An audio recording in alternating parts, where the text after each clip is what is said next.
Hey guys, welcome back to the channel. This is story about what if Naruto wakes up 2 years before originally graduated the academy. Time travel part 1. Before I start, please do support for more amazing content and comments for part 2.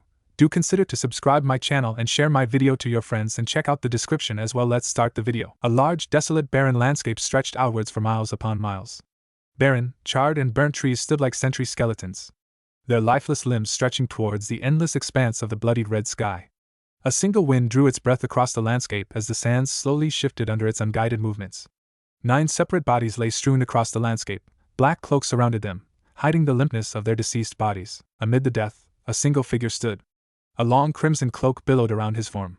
A long trailing ribbon flowed from his left bicep. The cloth was a deep black, its ribbon flecked with fresh and dried blood. A metal plate was attached to the cloth. The metal plate bore a symbol similar to a leaf. This symbol was the mark of a village known as Konoha no Sato. The village hidden in the leaves. This symbol had a single line drawn through it. This line represented more than anyone would care to comprehend. The figure was tall. His red, nearly maroon, hair flowed gently in the breeze. Blood flowed freely from a large gash on his stomach. His bare chest glowed in a faint red glow from a design drawn on his navel. The glow was a stark, bright, boiling red. It emanated from the seal drawn on the man's skin. This seal contained a beast of immense power, a beast known only as the Kyubi no Kitsune. In the hand of the man was a long katana. Blood slowly flowed in runnels down the blade. On his back was a large sword wrapped in bandages. On his left was the hilt of a sword, decorated in gold and emerald, however, no blade was attached. The man's cold midnight blue eyes surveyed the landscape. As he stood, the wind slowly died out. The man was having an internal conversation. It's finally over. All of it. They're all gone. Every last one. We can all rest in peace.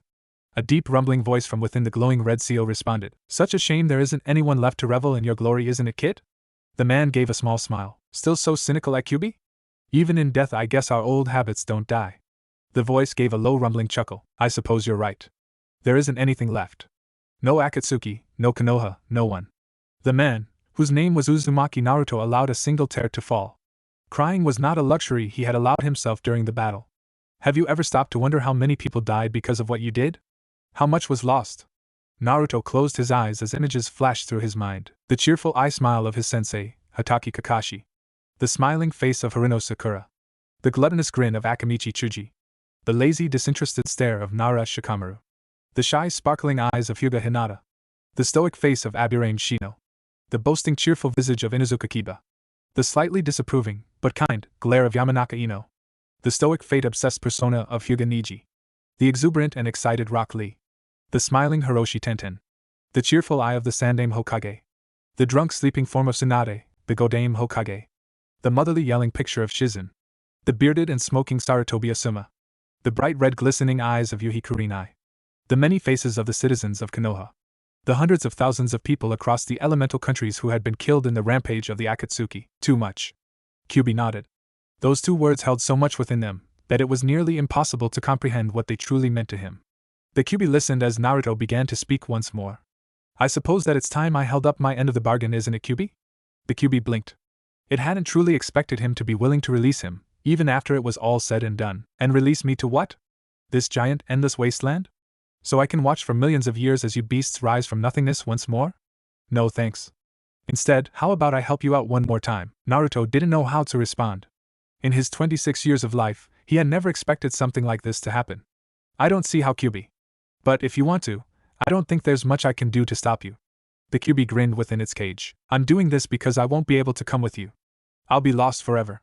But at least you won't be. I promised myself I wouldn't tell you this, but I've come to see you as somewhat as my successor.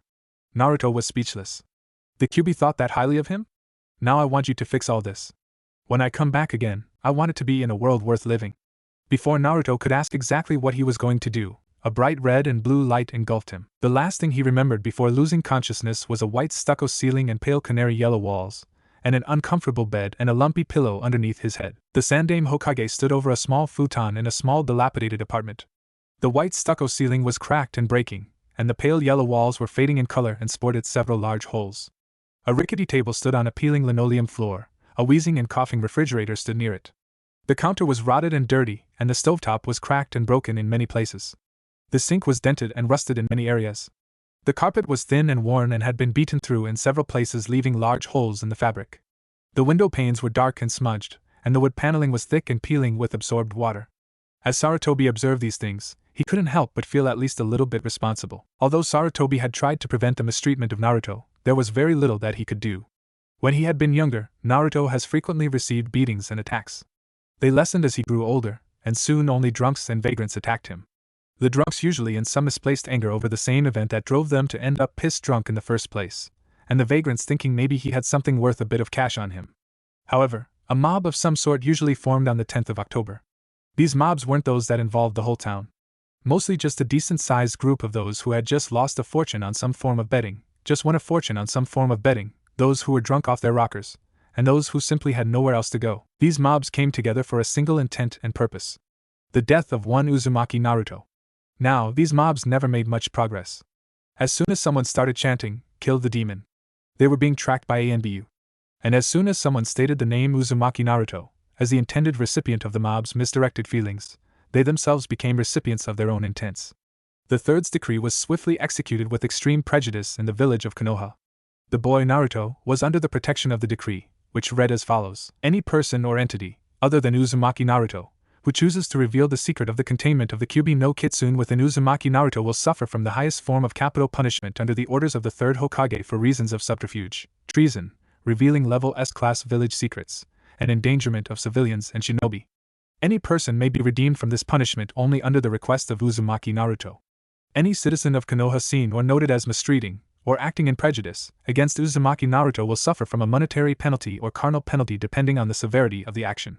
Any citizen seen committing an act of aggression or violence against Uzumaki Naruto, with the intent to severely harm, injure, wound, or kill Uzumaki Naruto will suffer from the same punishment as revealing the secret.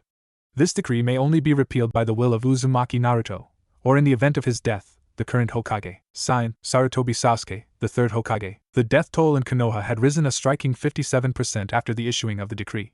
Most of these deaths were from misguided and misdirected souls who were attempting to kill Naruto in order to act out some form of vengeance against the beast who had demolished part of their beloved village. The other part originated from assassination attempts. These attempts often came from Iwa or Kumo, two shinobi villages that Konoha was not on good terms with. However, in each attempt, the assassin held no ties with any village, and there was no paper trail leading back to a possible source. However, Konoha suffered several budget deficiencies shortly after attempt. It was labeled as a filing error, or a misjudgment about how much things purchased had actually cost. There was never anything to link anyone back to the scene. Sarutobi had done all that he could to prevent things like that from occurring once more. However, Sarutobi ran an entire village.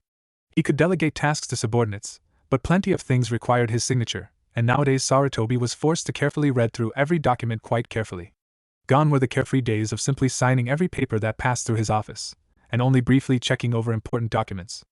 Many attempts had been made by several factions within Konoha, such as the Merchants Guild, the Shop Owners Union, the Stall Owners Guild, had all tried to slip things past him hidden within documents. What originally seemed like a formal request to change the kind of wood used in certain umbrellas on the stalls, a relatively minor issue, contained an article requesting that stall owners be granted the right to charge extra to orphans and disadvantaged citizens if they so chose, and the right to harm said individuals should they disagree with the price without fear of any legal retribution. Meaning, if they wanted to, they could charge Naruto as much as they wanted for any of their merchandise, and if he made any sort of complaint about it, they could kill him. Needless to say, that particular request was destroyed. Although Sarutobi had done as much as he possibly could, it wasn't really that much. He stopped by to visit Naruto on his birthday, of course, but then again he did that for all the orphans that he could. However, Naruto was the only orphan who he currently did such a thing for. All the other orphans had other caretakers who took over that responsibility, or they were quickly adopted into a family. But beyond that simply pleasure, Sarutobi was extremely limited in what he could do for the boy. He couldn't take care of a boy Naruto's age. He was far too busy with his duties as Hokage, and his son Asuma was too busy to take care of a child. As such, Sarutobi was forced to interact as little as possible with Naruto. However, whenever he had a few spare hours, Naruto was always there to fill that gap. He provided Naruto with a weekly orphan stipend provided to all orphans living on their own after the age of 5. However, it didn't amount to much. Sarutobi had placed Naruto in one of the tenements specifically reserved for orphans such as him, but he hadn't anticipated the rest of the tenement being deserted. There wasn't much that Sarutobi could do beyond what he had already. The boy had a sizable amount of money left from the stipends he had saved. Unfortunately, this was due to many shopkeepers exercising their right to refuse service to anyone they chose. Those that didn't refuse him service offered him only low-quality goods. These ranged from near-rotting foods or expired milk to low-quality clothing. The orange jumpsuit Naruto always wore was in fact originally sold as Tundra Climate Rescue uniform. The thick padding offered layers of warmth, while the bright color was an easily visible signal in thick white snow. However, it didn't sell particularly well in Konoha. The shopkeepers, however, turned this to their advantage by offering it as the only item in a market available to Uzumaki Naruto. Sarutobi sighed as he watched the peaceful boy slumbering on the futon before him. He had come to speak to Naruto about him attempting the genin exam the next day. It was unusual to say the least for a 10-year-old child to even attempt the exam. In this story, it follows canon as Naruto being 12 when he graduates. He wanted to let Naruto know that he wouldn't be disappointed if he didn't pass the exam. Sarutobi had no doubts that Naruto couldn't pass the exam, but the exam given to early graduates was intentionally slanted to discourage them from graduating. This helped to promote mental stability and emotional maturity before graduation. Those that did manage to pass the test despite all the deterrents in place truly deserved their spot as shinobi of Konoha. Unfortunately, many early graduates suffered from mental instability. Uchiha Itachi and Orochimaru were two examples.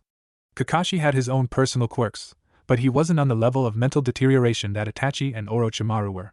Sarutobi was snapped out of his reverie as the body in front of him started to move. Naruto opened his eyes slowly as they adjusted the dim glare of the light of his small apartment. He gave a slight groan as he came back to reality. The last thing he could remember was the Kyuubi's dark laughter as descended into the red vortex. He had no idea where he was, but he had a feeling that it wasn't a place he really wanted to be. As he thought through his next move, a voice Naruto thought he would never hear again registered in his mind. "Naruto-kun, are you alright? You seem a bit restless." Naruto stopped moving. That voice. It couldn't be. But he was killed years ago. How can he still be here? "Are you okay? You seem jittery." The aged Hokage's voice broke him out of the spell. "Gigi? Is it really you, Gigi?" Sarutobi looked down at the small boy that looked up at him with large watery tear-filled eyes. Sarutobi had no idea what was causing Naruto's emotional mood, just that he needed to be comforted. "Yes, Naruto, it really is me. I'm here. What's the problem? Did you have a bad dream or something?" Naruto sobbed quietly into the Hokage's shoulders. He lifted his head at the Hokage's reassurance that he was real. It was all too surreal for him. The Sandaime Hokage was alive. You could say that, Gigi. I thought that you had died. It was all so real." Naruto paused for a second to think. Was he dreaming? Or had he simply dreamed the war between Oto and Konoha? Had he just made up all those people? Were they all just figments of his imagination? He had one way to test it. He had to ask the Hokage the day. If it was the day after his genin exam, great. That meant it was all a dream. If it wasn't, then Naruto had some serious thinking to do. "Gigi, what day is it?" The Hokage looked surprised that he would ask such a question. "It's April 23rd. Tomorrow is the genin graduation exam. You've been asking about it for a while, and as much as I want to, I can't prevent you from taking it early. You're only 10, but you're also your own legal guardian. I just wanted to make sure you understood just how big of a step this is. If you pass this test, you'll legally be considered an adult in Konoha. You'll be able to drink, smoke, publicly carry and or display weapons, and you'll be allowed into the more adult establishments." Sarutobi cleared his throat at Naruto's incredulous expression. This talk hadn't happened the first time he had run through this timeline. "Not that I expect you to participate in that sort of thing. Anyways, I just hope you understand what you may be getting yourself into." Naruto smiled at Sarutobi's kind and caring words. He had missed the comfort that his grandfather figure had provided before his untimely demise at the hands of a certain snake Sannin traitor. "It's alright, Gigi. I understand the responsibilities that come with being a genin of Konoha." Sarutobi smiled. "So I presume you're going to wait the extra 2 years for supplementary academy training and try again later?" Sarutobi breathed an internal sigh of relief. Not having to worry about Naruto being a genin for another 2 years was a weight off his shoulders. "Hell no! I'm taking it tomorrow. You just watch me, Gigi. I'll be the greatest genin that Konoha's ever seen." The weight that had just been lifted from Sarutobi came crashing back down. "I'm sure you will, Naruto. Now, if you'll excuse me, I have preparations to make for the new class of incoming genin." However, Sarutobi's thoughts at that moment were far from deciding which genin would be assigned to which sensei. He was focused on Naruto's statement. As he left the small apartment building, he remembered Naruto's words, "I'll be the greatest genin Konoha's ever seen." Under his breath he spoke quietly to himself. "And that's exactly what I'm afraid of, Naruto." Naruto sat on his futon, alone. The Sandaime had left a few minutes ago, leaving the apartment nearly empty and devoid of life. Naruto had some thinking and planning to do. He stood up, gave a stretch to work out the soft muscles in his arms. He really had to get back into shape. Even if he was only 10 years old, he was still quite weak, and probably indefinitely slow too. Sighing, he walked to the small room he used as a bedroom. There, he rummaged through an old shelf before pulling out a slightly dusty, but fairly well taken care of scroll. On the small writing desk he found a large pile of empty ramen cups, dirty clothes, and old sheets of paper. Doing the intelligent thing, he simply shoved it all off of the desk into a corner. Luckily, an unopened inkwell still rested in the corner of his desk. Atop the small cabinetry on the desk he found a black quill. Opening the scroll, he unstopped the inkwell and dipped the quill into it. He would have preferred a brush, but this plain script, not calligraphy or kanji. However, his years of extensive work in seals had driven a deep comfort of using a brush into him. Despite his slight discomfort at using a quill, Naruto quickly began writing things out, speaking to himself as he often did while he worked. Alright, let's see. Apparently Kyuubi's jutsu worked, and I've been sent back to a time where I'm 10 years old. Fun. He quickly wrote down a note at the top of the scroll. Arrived at 10 years of age. Physical condition, deplorable. Body has little muscle mass and is severely malnourished. Most likely surviving off Kyuubi's chakra's ability to extract nutrients from nearly everything. Requires conditioning. Naruto glanced down at what he had written. He quickly and decidedly crossed out the words Kyuubi's chakra. It wouldn't do for anyone in this timeline to discover that he had knowledge of Kyuubi prior to his learning of it. He wrote another note down. Mental condition, preserved from previous timeline. Unsure of any possible side effects from time travel jutsu used by Naruto wrote Kyuubi down, but quickly crossed it out, reminding himself to not give any clues that he wasn't the same 10-year-old he had been 16 years ago. Possibility of mental deterioration or insanity is present.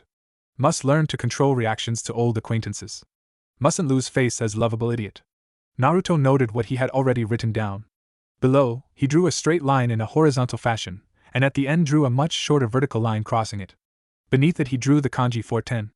After that he wrote arrival. Beneath that he wrote out a sequence of events. 2 years of supplementary academy education. Graduation from academy from special assignment. Assignment to Team 7 with Hatake Kakashi as sensei. C-rank mission to Wave Country. Chunin exam participation. He continued in this fashion all the way down the lengthy scroll till he had recorded all the events of his previous timeline, just barely managing to fit eradication of Akatsuki and use of time travel jutsu. At the very bottom margins of the scroll, Naruto sighed as set down the quill for a moment. He had to make sure no one else found this scroll. If they did, he would have no idea how to explain it to them and would have to take one of 3 courses of actions. 1. Try to make up an explanation and hope they believed it. 2. Tell them the truth. Explanation 1 was fine unless he had to retell it over and over, and then his details may become mixed up, or it may not fit with his past, and he could inadvertently lead to his own demise after being labeled a spy and killed. Option 2 would most likely result in a medal evaluation and admittance to the Konoha psych ward, or his execution. Or 3, he could kill the offender and bury the evidence so deep no one would ever find out exactly who did it, why it happened, or how.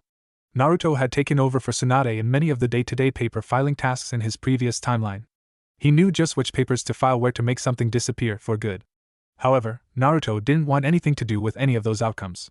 So, he had to make sure he hid this scroll very well. After his internal debate about what to do if the scroll were ever discovered, Naruto decided to take very good care of the scroll, or take one of 2 other options. He could place a minor fire seal on the scroll, so that anyone who attempted to open without first disabling the seal caused the seal to erupt into a small pile of flames, or to attach a chakra-specific or blood seal to the scroll. The blood seal ensured that anyone who wasn't of direct relation to him would never be able to open the scroll. It had to be resealed with blood every time, a pain if nothing else. The chakra-specific seal would enable that unless someone could mimic the characteristics, potency, frequency, elemental affiliation, elemental saturation, how attuned to their elemental affinity they were, they wouldn't be able to open it. It was possible, nearly impossible, but still possible, to mimic chakra to open the scroll, or with enough influx, the seal could simply be overwhelmed and the scroll could be opened. However, the seal only required a copious amount of chakra to apply and needed no reapplication after the initial sealing. Naruto decided that when he found the time, he would have to apply one. However, he needed to get back to finishing up the scroll before the next day. He moved to the right-hand side of the scroll, the left side covered in slightly sloppy, yet elegant, script. After all, a quill was different from a brush, but the basic principles of writing applied no matter what utensil you were using. At the top of the page he rewrote arrival at age 10. Beneath it he listed a single item. Talk with Sandaime Hokage before first attempt at Genin exam. He decided it would be incredibly important to record each event that differed from his original timeline. He didn't know what effects his actions would have on this timeline. But it was his sincere hope that at the end of the scroll, he wouldn't be writing about the eradication of Akatsuki and the end of the world. He hoped he wouldn't be writing at all. He hoped, he truly did, that some other hand would take a quill and ink, and at the bottom of the scroll put, Death of Uzumaki Naruto due to natural causes. With an age and a date marked by it. Preferably the age would be quite an old one. Naruto sighed. He didn't have time for those thoughts at the moment. He glanced over at a small chakra-powered clock hanging on his wall. It was worn and busted in several places, and it consumed more chakra than it should have needed, but it was still fairly reliable. It was missing a second hand, and the hour hand was missing nearly half of its length, but was still fairly decipherable. The minute hand rested around where the 9 should have been placed, while the busted hour hand pointed vaguely near the 6. Almost 6 o'clock? I've got some time to burn. But what to do while I wait? Sarutobi sat behind a large mahogany wood desk. Its immaculately polished and shined surface reflected Sarutobi's face in all of its age and wear. He sighed as stared down at the reflection, willing it to just stop staring at him. He looked over at a stack of 27 immaculately written genin exam forms. Each one was written in careful flowing calligraphy and signed with an immaculate name on the dotted line. Sarutobi slowly worked his way through the pile, stamping each one with a rubber seal showing that he approved for each student to participate in the exam. It was more of a formality than anything. As he reached the bottom of the perfectly white and stain-free papers, there was a single grubby sheet of paper at the bottom. It was wrinkled and covered in stains from what appeared to be soup broth. The handwriting wasn't exactly calligraphy, but it was fairly passable. The signature was also present. Sarutobi lifted the stamp and paused. After a moment of deliberation, he let the stamp fall in an arc, imprinting a thick red inked mark in the corner. Approval for Uzumaki Naruto to participate in this year's genin exam as a possible early graduate was approved. Now, most of the hopefully graduates were 12 years old. However, Naruto was only 10. Now, this was not due to an attempt by the teachers to put him in a class so far above his current knowledge that he wouldn't stand a snowball's chance in hell of passing. It was in fact due to the same reason that Naruto was being given a chance to graduate early. Simply put, he was an orphan. Most children began the academy at the age of 8. For 2 years they worked on basic shinobi skills and jutsu, and history and theoretical concept. Things that wouldn't necessarily be used as a shinobi, but that could be potentially useful in an undercover mission. At the age of 10, or more specifically, at the end of the second year, the early graduate option was offered. If signed by a legal guardian, the student would be able to pass a higher level exam to graduate early. However, in order to help prevent mental deterioration, students were mandated to be at least 10 years of age before attempting the exam. Now, if the students didn't pass the early exam, or chose not to take it, they were enrolled in a series of advanced concept classes. These classes were chosen individually by a student. They ranged from flower arranging, to chakra manipulation concepts, to flying knives, the art of throwing weapons, to pottery, concept to shelf, to clothing, merchanting and design, to advanced history concepts, to the most commonly taken course, shinobi preparation. These classes were designed to allow hopeful graduates to gain skill in a separate profession in the event they weren't permitted to become genin, or in case they were injured and forced to retire from shinobi duty. If a student chose to follow that path, there is a much longer path one must follow, but its details are not important at the time. Now, Uzumaki Naruto was at the age of 10, attempting to graduate with the other children of his class. He was considered an early graduate simply due to his age. He had no parents, which offered him another unique opportunity in addition to early graduation. Early enrollment. With his own approval, Naruto was enrolled in an entry-level course at the allowed maximum of 2 years. Naruto barely passed any of the classes. Barely scraping along. His grades were abysmal and showed nearly no effort. However, due to the particular curriculum, a student could not be forced out of the academy due to low grades. The only things that warranted expulsion were aging beyond the academy's limits, and as a disciplinary action taken by the Hokage for certain, or repeated, offenses. Naruto, during his 4th year, took no supplementary civilian courses, instead opting for the purely shinobi course. This was the sign of either an incredibly dedicated shinobi in training, or someone incredibly ignorant and thick-skulled. Naruto was considered by many to be both. In his original timeline, Naruto failed the genin exam twice due to his original inability to perform a bunshin of any sort, but also in part due to the surreptitious efforts of his teachers to sabotage his skills. It was done partially in vengeance, but also partially in boredom. These acts range from switching his textbook with one missing large sections, to handing him a different test, to calling him out of class at the most inopportune moments. However, despite all of that, in his original timeline, Naruto had managed to overcome his disadvantage, with a slight nudging from Mizuki to take action, an action such as stealing the scroll of forbidden seals. However, Naruto was now a 10-year-old boy, with the mindset of a 26-year-old war-torn and hardened Uzumaki Naruto. He had already decided he wouldn't fail the genin exam. Naruto had arrived at the conclusion that it would be best for him to pass the genin exam as soon as possible due to several reasons. 1. He had already lived through the timeline where he began as a lovable idiot and slowly grew into a force to be reckoned with. It hadn't turned out so well. 2. This offered him more of an opportunity to change things. Being placed on a genin team 2 years ahead of most of his original comrades would offer him a different perspective. 3. He could pass it, and he didn't really feel like sitting through 2 more years of supplementary academy classes.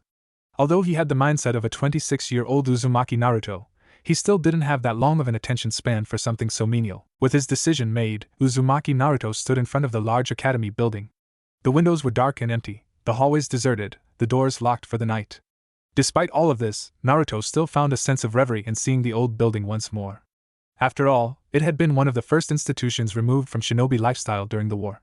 The building itself was killed in a bombing raid from the Akatsuki member Deidara during their terrorist reign over the elemental countries. Seeing the tall stone and brick building brought back many memories for the now young Uzumaki. Both good and bad. I never thought I'd see this building again.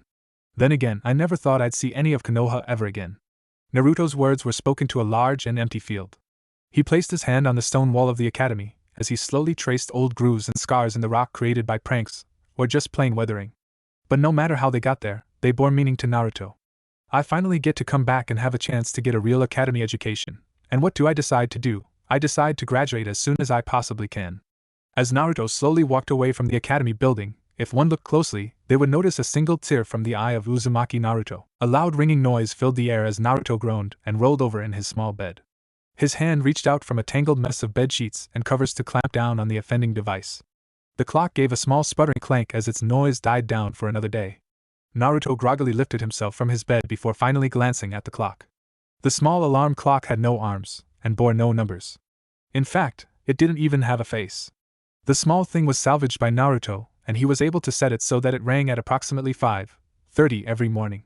It would be possible for him to reset it, but the amount of effort it took the first time, not taking into account the pliers, 2x4s, 3 screwdrivers, and 1 pair of nail clippers that had been needed to set it, it just wasn't worth it. As he slowly made his way towards his kitchenette area, he picked up a thick red marker he kept on a string hanging from his calendar. As he walked by, he crossed out the day and noticed the writing. In his groggy state, he had completely forgotten that today was the day his changes, hopefully, began. As he crossed out the day, the question on his mind was not the usual, what flavor of instant ramen would he be forced to have this morning, but rather, what next? Hayatsusho Mataro was an instructor at the Konoha Shinobi Academy. He was a fairly average man. He had reached the rank of Chunin after several years as a genin. He wasn't exceptionally skilled and would probably never reach the rank of jounin. He happened to, on this day, work in Academy Room number 417. Now, there was nothing wrong with Academy Room number 417. It was a fairly average classroom. It had the normal 5 rows of desks and the normal chalkboard at the front. Its desk was usually empty as teachers rotated in and out of the classroom occasionally. Konoha was fortunate to have a surplus of academy teachers. But what made this room truly special on this day was that Madara was being given a chance to administer the genin exam. He had never been given this chance before, and he was quite excited. This was a new experience for the academy teacher. What no one had told him was that the infamous prankster Uzumaki Naruto was going to be attempting the advanced test that day. If they had, then perhaps what happened to Madara wouldn't have. Uzumaki Naruto sat in the midst of 24 screaming, chatting, yelling, overhyped, and excited 12-year-old genin hopefuls. He glanced around the room. He didn't see very many people that he recognized. He gathered that most of them either failed their genin tests, didn't participate in the Chunin exams, or they ended up looking quite different 16 years down the road when Naruto could have possibly met them. Or maybe, they had been killed before Naruto ever had a chance to meet them. Sighing, he set his head down on his desk.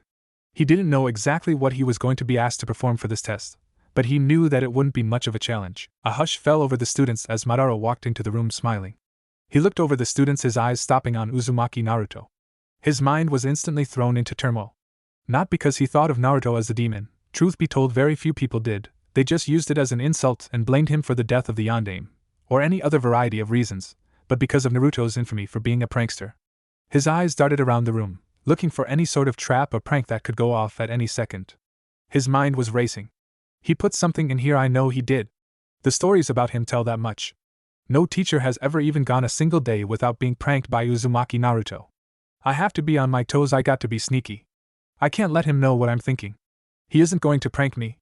Mataro's enthusiasm served to help him cope with dealing with Naruto for the day. However, in the previous timeline, Naruto had indeed set up a prank for this teacher. It had resulted in his pants being glued on for about 4 days, and his hair turning hot pink for several weeks. In the original timeline, he had been thrown out for this prank.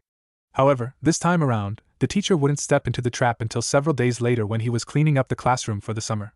Needless to say, at that point, there was nothing to show Naruto had set the trap. Madara, with his renewed confidence, stepped up to the front of the classroom. "Hello, kids. Today you'll all be participating the Genin exam. A cheer went up throughout the classroom. Madara waited for the cheer to die down. The exam will be administered in 3 separate sections. The weapons proficiency portion is first.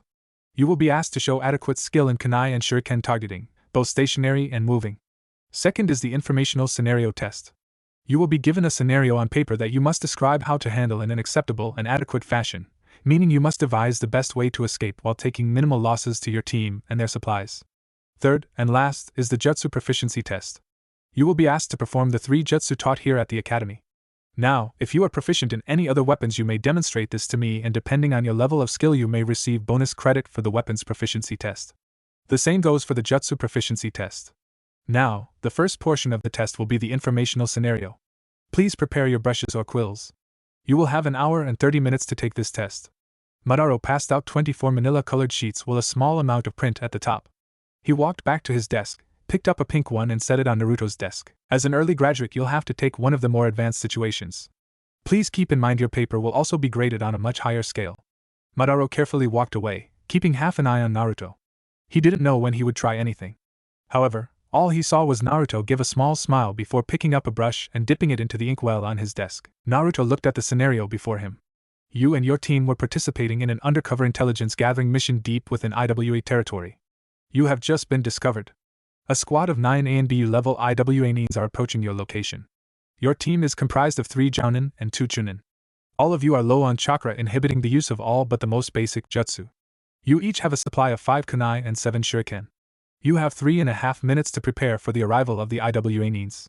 You also have very valuable information that must be delivered to the Hokage at all costs. A recovery team is waiting several miles outside with extra supplies and support. Your objective is to deliver the information, contained in a concealed scroll, to the recovery team while suffering minimal losses. Naruto looked at the question. He pondered just exactly what a team under those conditions could do. This question was nearly impossible for a genin to complete, explaining its presence on the advanced test. Naruto quickly began brushing down his answers. Each member of the team, using what remaining chakra they can, must create as many normal bunshins as they can, while leaving enough excess chakra to perform an extended henge. Have the bunshins split up and divert across the city, attempting to draw the attention of the IWA nins. Using an extended henge, the true shinobi must transform into common insects or animals found in the area. While under the henge, they must escape the building and head towards the recovery team. Their exceedingly low chakra levels will allow them to blend in more easily with local wildlife, preventing the IWA shinobi from tracking their chakra signatures. With the additional time bought by the bunshin, the shinobi should have adequate time to reach the recovery team while suffering minimal losses. Naruto looked over what he had written. There were some things he had assumed, and some things that relied on luck, such as the IWA nin being fooled by the bunshin. But overall, it seemed passable. Naruto set the brush down and stretched his arms over his head. He glanced at a clock. There were only a few minutes left in the exam. He glanced around to see that many were finished, while some were struggling to finish up their exam.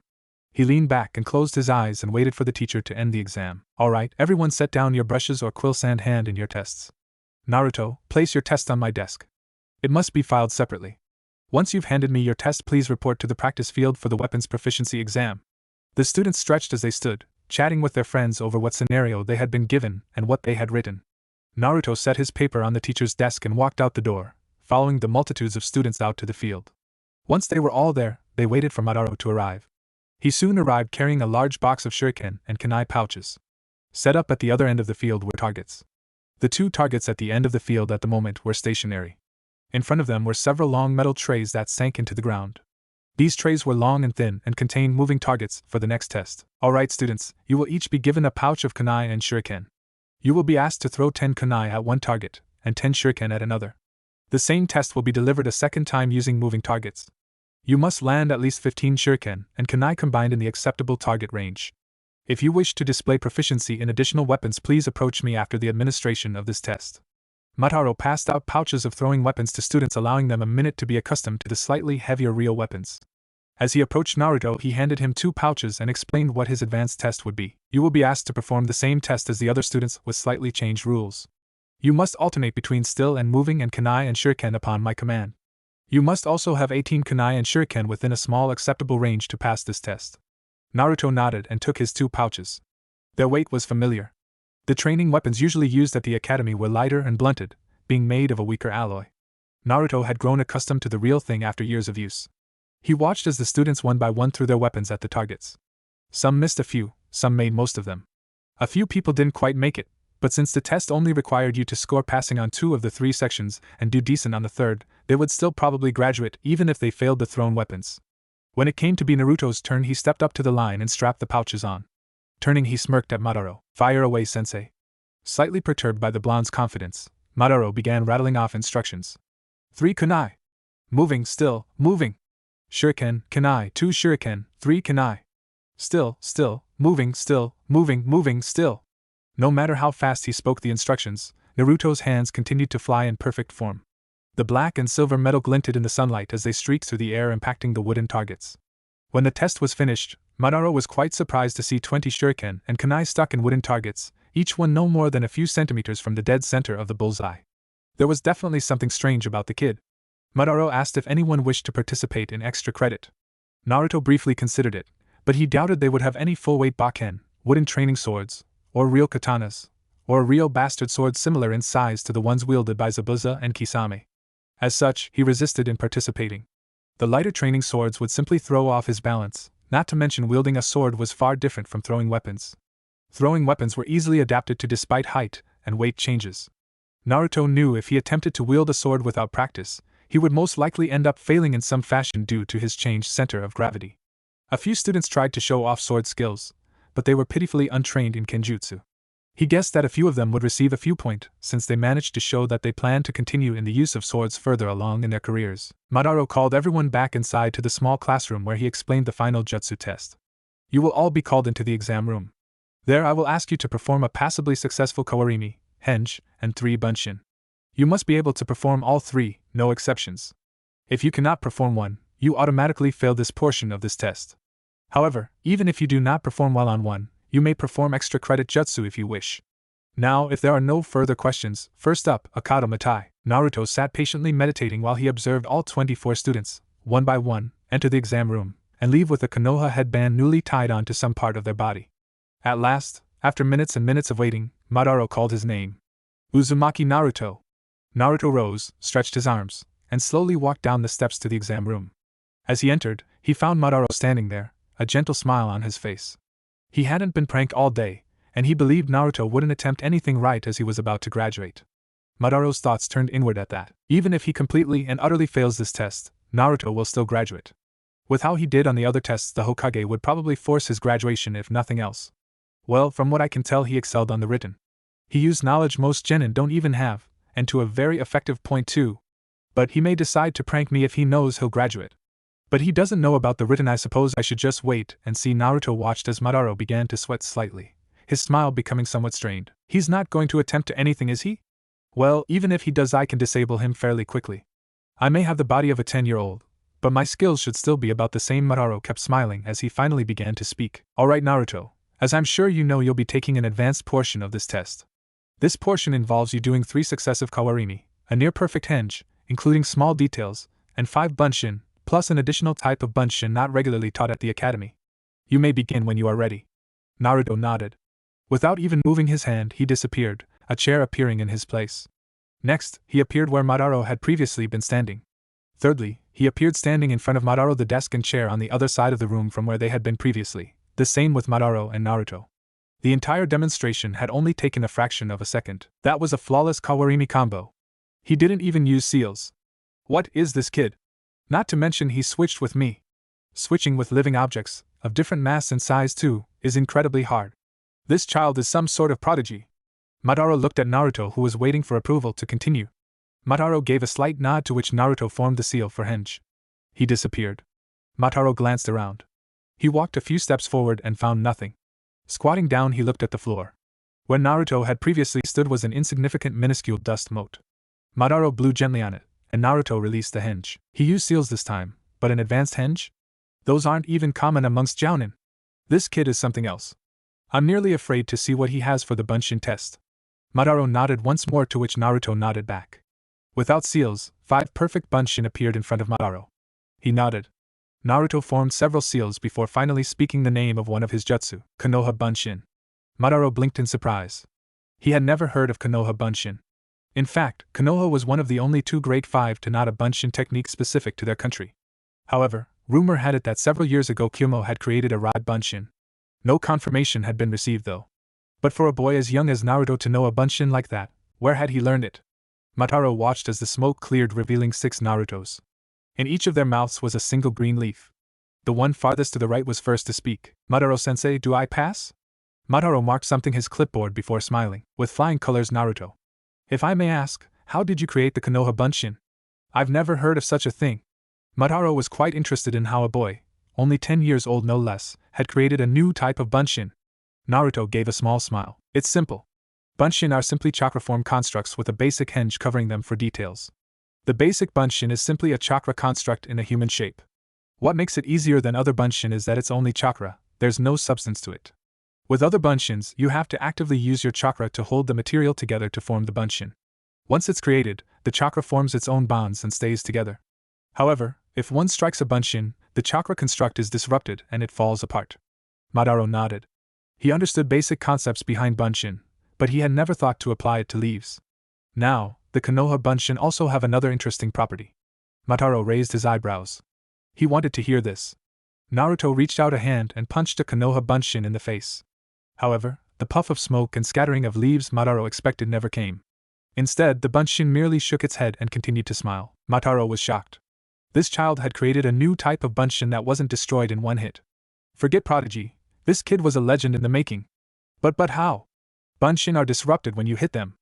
Mataro knew the kid had to have some reason behind how this worked. It's the leaves. Mataro's face merely showed puzzlement.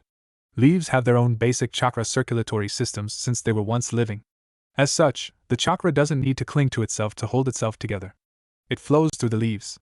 Of course, enough damage to a clone will disrupt it, but it can survive multiple hits. However, unlike the Kage Bunshin and other forms such as the Tsuchi and Nizu Bunshin, the Konoha Bunshin lacks attacking power. While other Bunshins are made of a solid or similar material held together by chakra, Konoha Bunshins are made of individual leaves, while other Bunshins are masses. As such, when a Konoha Bunshin attacks, it's the equivalent of a leaf hitting you in a breeze. Because Konoha Bunshin are simply that. Leaves. Mataro nodded dumbly. This boy understood concept, creation, utilization, and weaknesses of his own jutsu, which, believe it or not, many ninja overlooked, and he knew about Kage Bunshin. This boy was truly a genin in a class of his own. Well, Naruto, I think it's safe to say you pass with flying colors. Needless to say, your Konoha Bunshin technique will be put on record with you as its originator. Also, I'm putting in a recommendation to the Hokage. I believe you need to join a genin team in their 2nd or 3rd year in the field. Your abilities surpass that of a normal genin. Now, here's your headband, you are dismissed for the day. Please report back here tomorrow for your team assignment. Naruto bowed and accepted the headband. Tying it around his neck, he thanked Mataro and exited the exam room. A loud yippee could be heard not long after. Despite being mentally 26 years old, Naruto still couldn't help but be happy at becoming a ninja. It was a marked change from his last life. One that would hold many surprises for him in the future. The Hokage's office. 1 hour later, 1800 hours. Mataro entered the lobby of the top floor of the Hokage Tower. Bowing to the receptionist, he spoke in a respectful tone. Miki-san, would you please inform the Hokage that I have arrived with the results of this year's genin exam and wish to discuss the results and team placements with him? The green-eyed woman behind the desk gave Mataro a small smile while brushing a strand of brown hair out of her eyes. Of course, Mataro-san. The Hokage has been expecting you. I will notify him that you are here. Miki stood up and walked to the wooden wall behind her. Sliding open a panel, a small circular seal was revealed. Channeling a small amount of chakra into it, Miki spoke into it. Hokage-sama, Mataro-san is here with the results of the genin exam and wishes to speak with you. She paused for a moment before sliding the panel closed. The Hokage will see you now, Mataro-san. Please go in. Mataro nodded to Miki and opened the door to the Hokage's office. Stepping inside, he approached the Hokage's desk. The Hokage had already cleared his desk in anticipation of his arrival. Mataro bowed to the Hokage. It is an honor to have the privilege of organizing team placements with you, Hokage-sama. The Hokage just waved his hand in a nonchalant manner. Have a seat, Mataro-kun. And please call me Sarutobi. Mataro nodded and pulled up a chair to the other side of the Hokage's desk. Now, what do we have to work with this year? Mataro nodded and set out 9 stacks of folders, 3 manila folders in each one. Except for the last one. The last stack was a single pink-colored folder. I believe these would be the best team placements, Sarutobi-sama. I have organized the students into balanced groups based on their abilities, scores, class rankings, and future prospects. Sarutobi nodded. It didn't seem fair, but it was sometimes necessary to place 3 students who were likely to continue as shinobi together, and Group 3 who weren't likely to make it. As much as it was looked down upon, it helped team unity and morale among better prospects. Sarutobi looked over the groups, leaving the pink folder alone. He occasionally moved one folder from one stack to another, switching a few around. Overall, very few changes were made. Well, Madara-kun, what do you think of these placements? I believe that with a little added direction these groups may work out in a better fashion. Madara looked over the groups, nodding at each one. You are correct, Sarutobi-sama. These would work well, but why the extra focus on generalization over specialization? Sarutobi took out his pipe, lighting it with a small flick of fire chakra from his finger. Taking a deep breath, he slowly exhaled, creating small smoke rings. I chose to focus them more on generalization since Konoha is lacking in many skills. Weapons and taijutsu masters are severely lacking at the current time. With generalization, we offer genin more of a chance to choose what they wish to pursue, rather than what they're directed towards. Madara nodded. Without impending war, it wasn't necessary to force specialization. He gave another nod, with an appreciative noise. He took several rubber bands, bundling each genin team together. I suppose the chosen sensei are acceptable even with the changed groups. Sarutobi took a drag on his pipe. Yes. Although some sensei would be better suited to specific students, we cannot afford that many apprenticeships, and we cannot risk one team unable to progress because of a sensei not suited to their needs. Now, is that all, Madara-kun? Mataro's hand hovered over the last folder. The pink one. No, Sarutobi-sama, Madara said with a sigh. The Hokage merely raised his eyebrows, still smoking, at that. He hadn't expected anything else. And what else is there for us to discuss, Madara-kun? The Hokage's face was light and jovial, the face of a friend. It is concerning Uzumaki Naruto's early examination. The Hokage's face suddenly became stern and serious. He had far too much experience dealing with those attempting to sabotage Naruto. He didn't take lightly to matters concerning him. Yes, what about his exam? The Hokage left the statement hanging. It sounded more like a threat than a question. I do not believe that Uzumaki Naruto should be placed on a New Year genin team. He doesn't have the skills for it. This caused the Hokage's eyes to gain a dangerous glint. Why is this, Madara-kun? It wouldn't be due to his tenant, would it? I also hope you're not trying to undermine Naruto's efforts by understating his skills either. The Hokage's statement was a dangerous one, promising pain if Madara was attempting anything along those lines. And no, Sarutobi-sama. I believe he should be placed in a third-year genin team, or a 2-year team at least. His skills are far above a genin's. I would suggest putting him in the Chunin exam as a serious competitor if he wasn't so young. This caused the Hokage's eyes to widen. This man, he realized, did actually see Naruto as Naruto. And why is that, Madara-kun? The Hokage's tone no longer held any venom. It was instead a more caressing and questioning melody. Madara picked up the pink folder and handed it to the Hokage. If you would review his file, I believe you will see why I recommend this placement. The Hokage accepted the folder and began to read over his performance. He was first astonished by the written portion. Chakra sensing isn't discussed in the academy. That's training begun at Chunin. How would Naruto know about that? There's no way he could have eavesdropped on those conversations. They're held privately with teams. I'll have to speak with him about it, Sarutobi continued on, his pipe nearly falling out of his mouth at the sight of Naruto's weapons scores. A genin, no, an academy student scoring a 20-20 on that test is unheard of. Most genin fail the early test because of that. Even some Chunin have trouble scoring perfectly, and he was so close to the bullseye too. Sarutobi surprised that the first 2 tests was nothing when he read about the Jutsu test. This time, his pipe really did fall out of his mouth. He created his own Jutsu? At 10? Not only that, but he can effectively explain the Bunshin chakra construct. It seems I have greatly underestimated you, Naruto. Perhaps I should have a talk with you. Clearing his throat, and picking up the fallen pipe, the aged Hokage spoke slowly, carefully, and with remorse. Unfortunately, no genin teams are lacking a member at this time. Perhaps after the Chunin exam Madaro's face became downcast. But he's such a promising student, Sarutobi-sama. Couldn't we put him on 4th member rotation till a spot becomes available? A talent like this shouldn't be wasted. Not on waiting 4 months for the Chunin exams, Sarutobi sighed. I agree. But I don't think 4th member rotation would give a mind like this the attention it deserves to grow. But perhaps I have another solution. Reaching under his desk, Sarutobi focused chakra into one of many seals on the underside of his desk. This one was marked with the kanji for retrieval. Nearly instantly 4 men or women, their gender was undeterminable, appeared before the desk wearing animal masks and long black cloaks. You called for us, Hokage-sama? A low rumbling, slightly mechanical voice emanated from the mask. It was then that Madara realized who these people were. They were the Anbu, the elite assassination force of Konoha. The voice changers implanted in the masks to hide their identities were somewhat of a giveaway. The Hokage nodded towards the figures. Raven, Rabbit, Rat, and Robin. I wish for you to retrieve Hatake Kakashi for me. Now. The figures nodded. The Anbu live to serve and protect. To retrieve. Raven spoke. The Anbu live to serve and protect. To return. Rabbit spoke. The Umbu lived to serve and protect. To rescue. Rat spoke. The Umbu lived to serve and protect. To repay. Robin spoke last. In a singular mechanical rumble they spoke at once. The Umbu lived to serve and protect. Retrieval Umbu, disperse. At once they all disappeared from the room in a shimmer of black cloaks. Sarutobi just sighed. Sarutobi-sama, are they always so eccentric? Yes, Madaro-san, they are. Although their names all begin with R, and they are all Retrieval Umbu, they are some of my most highly dedicated and skilled Umbu. I just sometimes wish they were more normal. And then I think of what life would be like if they were. And I let things be. Mataro gave a small chuckle. As he laughed, a thud was heard behind him. Turning in his seat, he saw the body of one of Konoha's most skilled shinobi, the copycat shinobi, Hatake Kakashi, lying on the floor in a heap. Standing over him were Raven, Rabbit, Rat, and Robin. Mission completed, Hokage-sama. Permission for open-faced leave? Sarutobi nodded at Raven's request.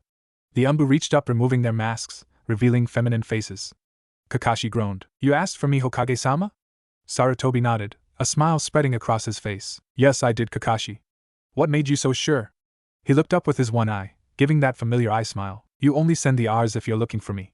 Sarutobi chuckled before motioning with his hand. The Umbu nodded before disappearing once more. Now, what do you need, Hokage-sama? Sarutobi took a large puff of smoke before speaking. I believe you may be able to aid us on this subject we were currently discussing. What do you know of shinobi apprenticeships? Naruto's apartment. After the Genin exam 1745, the door to Naruto's apartment opened with a soft click as he entered the small area. He flipped a switch next to the door, causing a pale yellow light emanating from the small bulb to fill the room. Smiling, he slowly made his way to the writing desk in his room. Reaching down, he tapped the front of a drawer 4 times. He opened it slowly and carefully. He reached over to the side and tapping a side, it fell off, revealing a small unused side. A seal was drawn on it. Focusing chakra to the seal, a scroll appeared in Naruto's hands. Storage seals were exceedingly simple, and having practiced them for upwards of 12 years, writing one on the inside of his desk was of no consequence or trial to Naruto. Unraveling the scroll, he placed it on the desk. Reaching over, he picked up a quill. He unstopped the inkwell and dipped the quill in once more. He moved down the scroll a ways, before stopping next to a note. Age 10. Failed Genin exam. On the column next to it, he added, passed Genin exam.